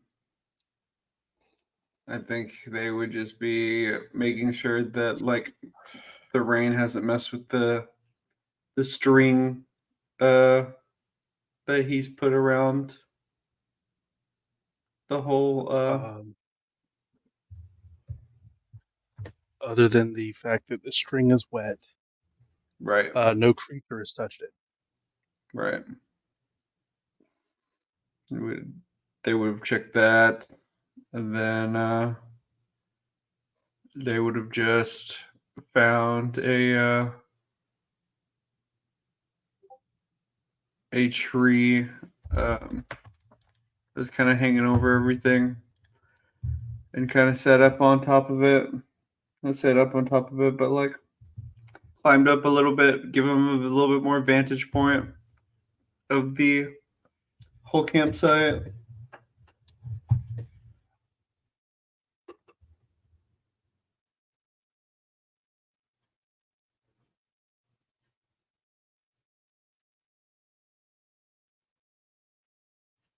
Eric is frozen again.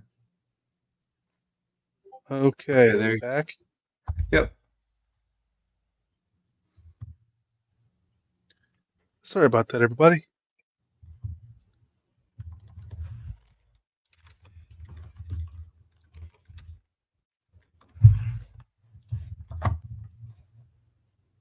But yeah, Norm has climbed up to a little bit more of a vantage point and is just kind of checking out everything after he's noticed the string was fine.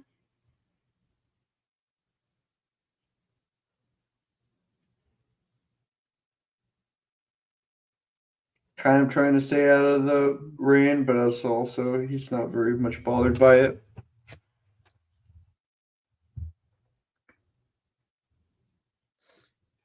As all the rain comes down, it just trickles over you as your second skin um, keeps everything off of you. You don't feel any tension across any part of your body. Um, you don't feel any abject heat or cold.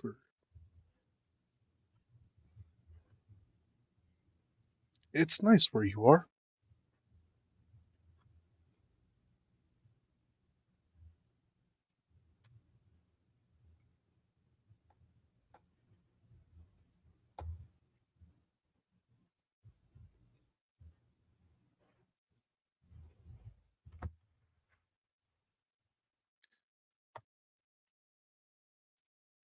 I think at this point he would have, or Norm would have taken out his little insignia of back in Fort Austria. Essentially, it's just like his badge to get into like the big book area and stuff like that. Like to read more and such. Just thinking about the journey this past 3 years. Wonder how Sid's doing. Probably getting more sleep than before.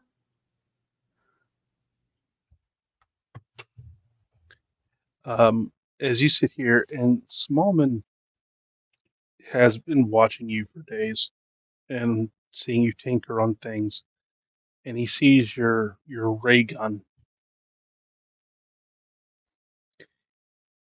As Smallman looks up at you and boom to get your attention,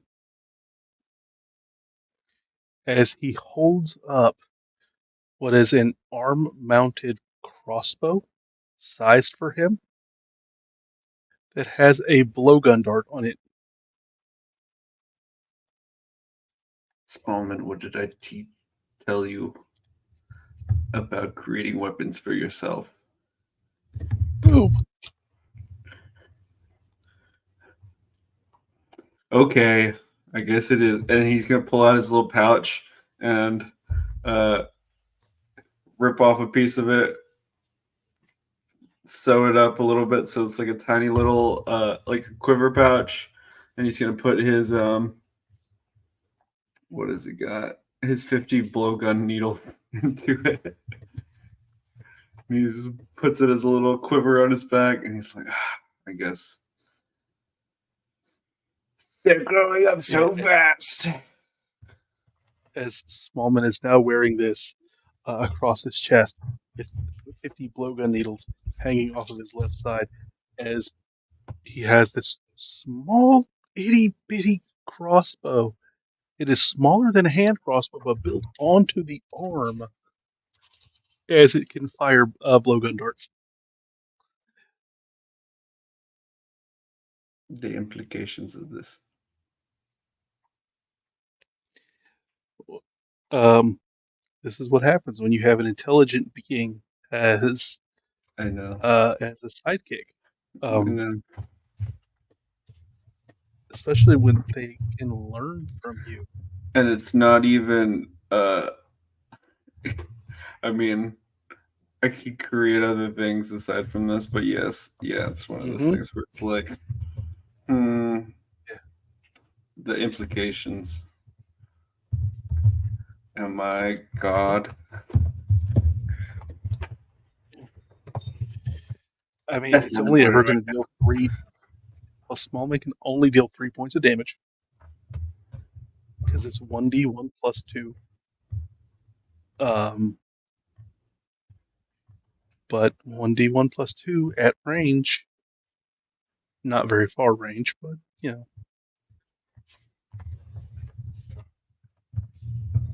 Hey, 3 shots of that will kill a normal man. Ironically, yeah.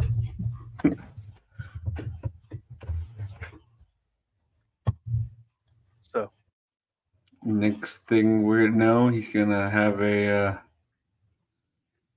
14-inch shell that he's gonna be able to shoot. it's as tall as him. This is tall as him. Perfect. Perfection. As he looks at his little arm crossbow. Now we just need to find a way to make you fly.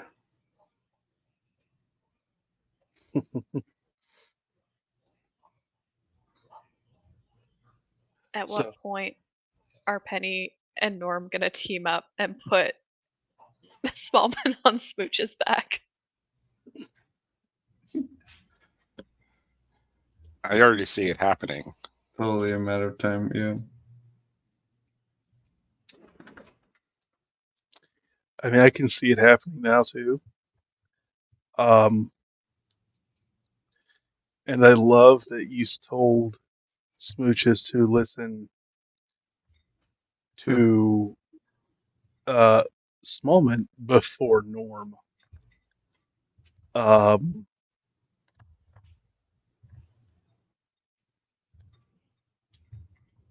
because I can see the hell that will rain down at 1d6 plus 1d1 plus 2 damage per round. Well, damage every other round. And that's not even counting if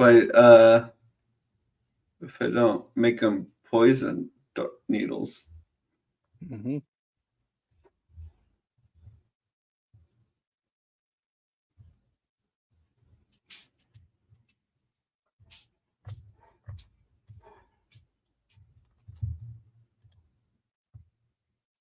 But if I end this guy,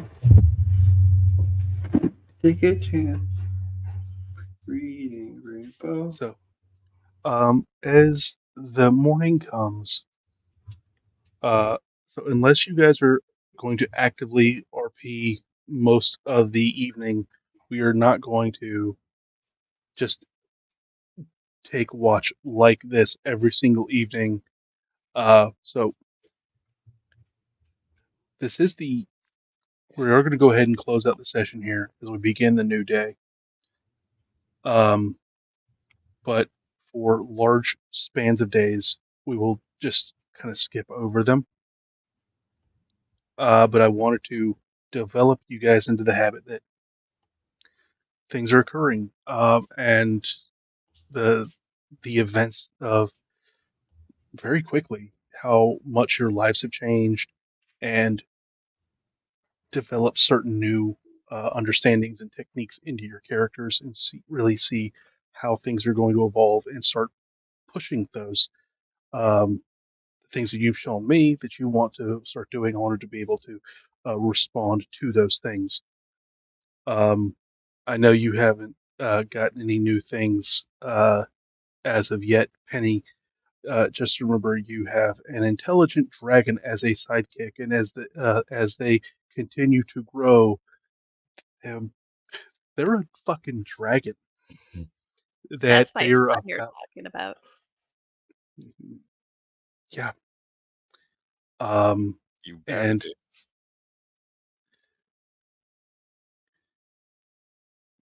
yeah, so right now, like he at your 18th level, they top out at CR6.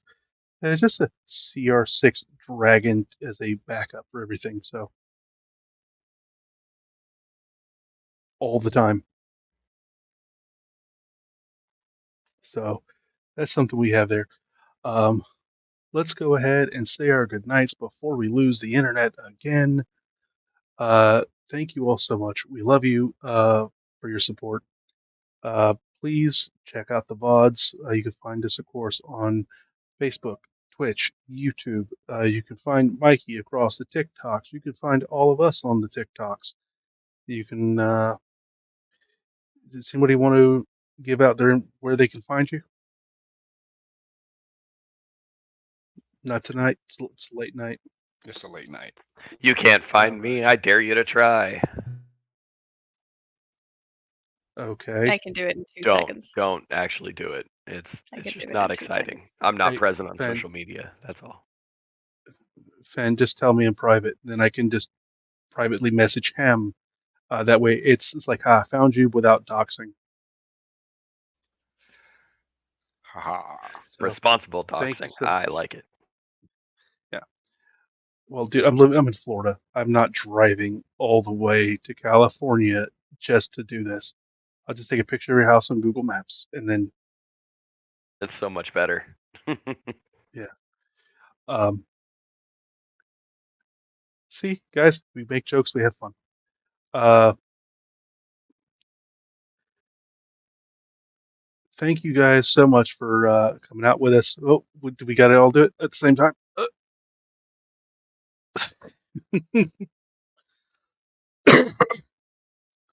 Um, I know we had an interesting night, but we thank you all so much for coming out tonight.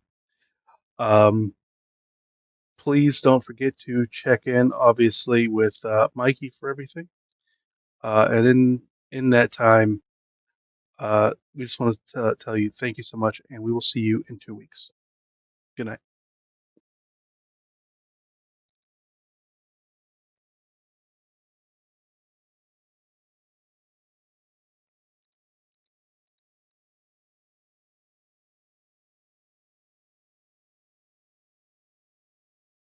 Thank you so much for tuning in to another Vibe Tribe production. What's going to happen next time? Well, you're going to have to tune in to find out. But until then, remember, take care of yourself, love one another, and as always, make sure that you keep the good times rolling. Thank you for being here, and we'll see you next time.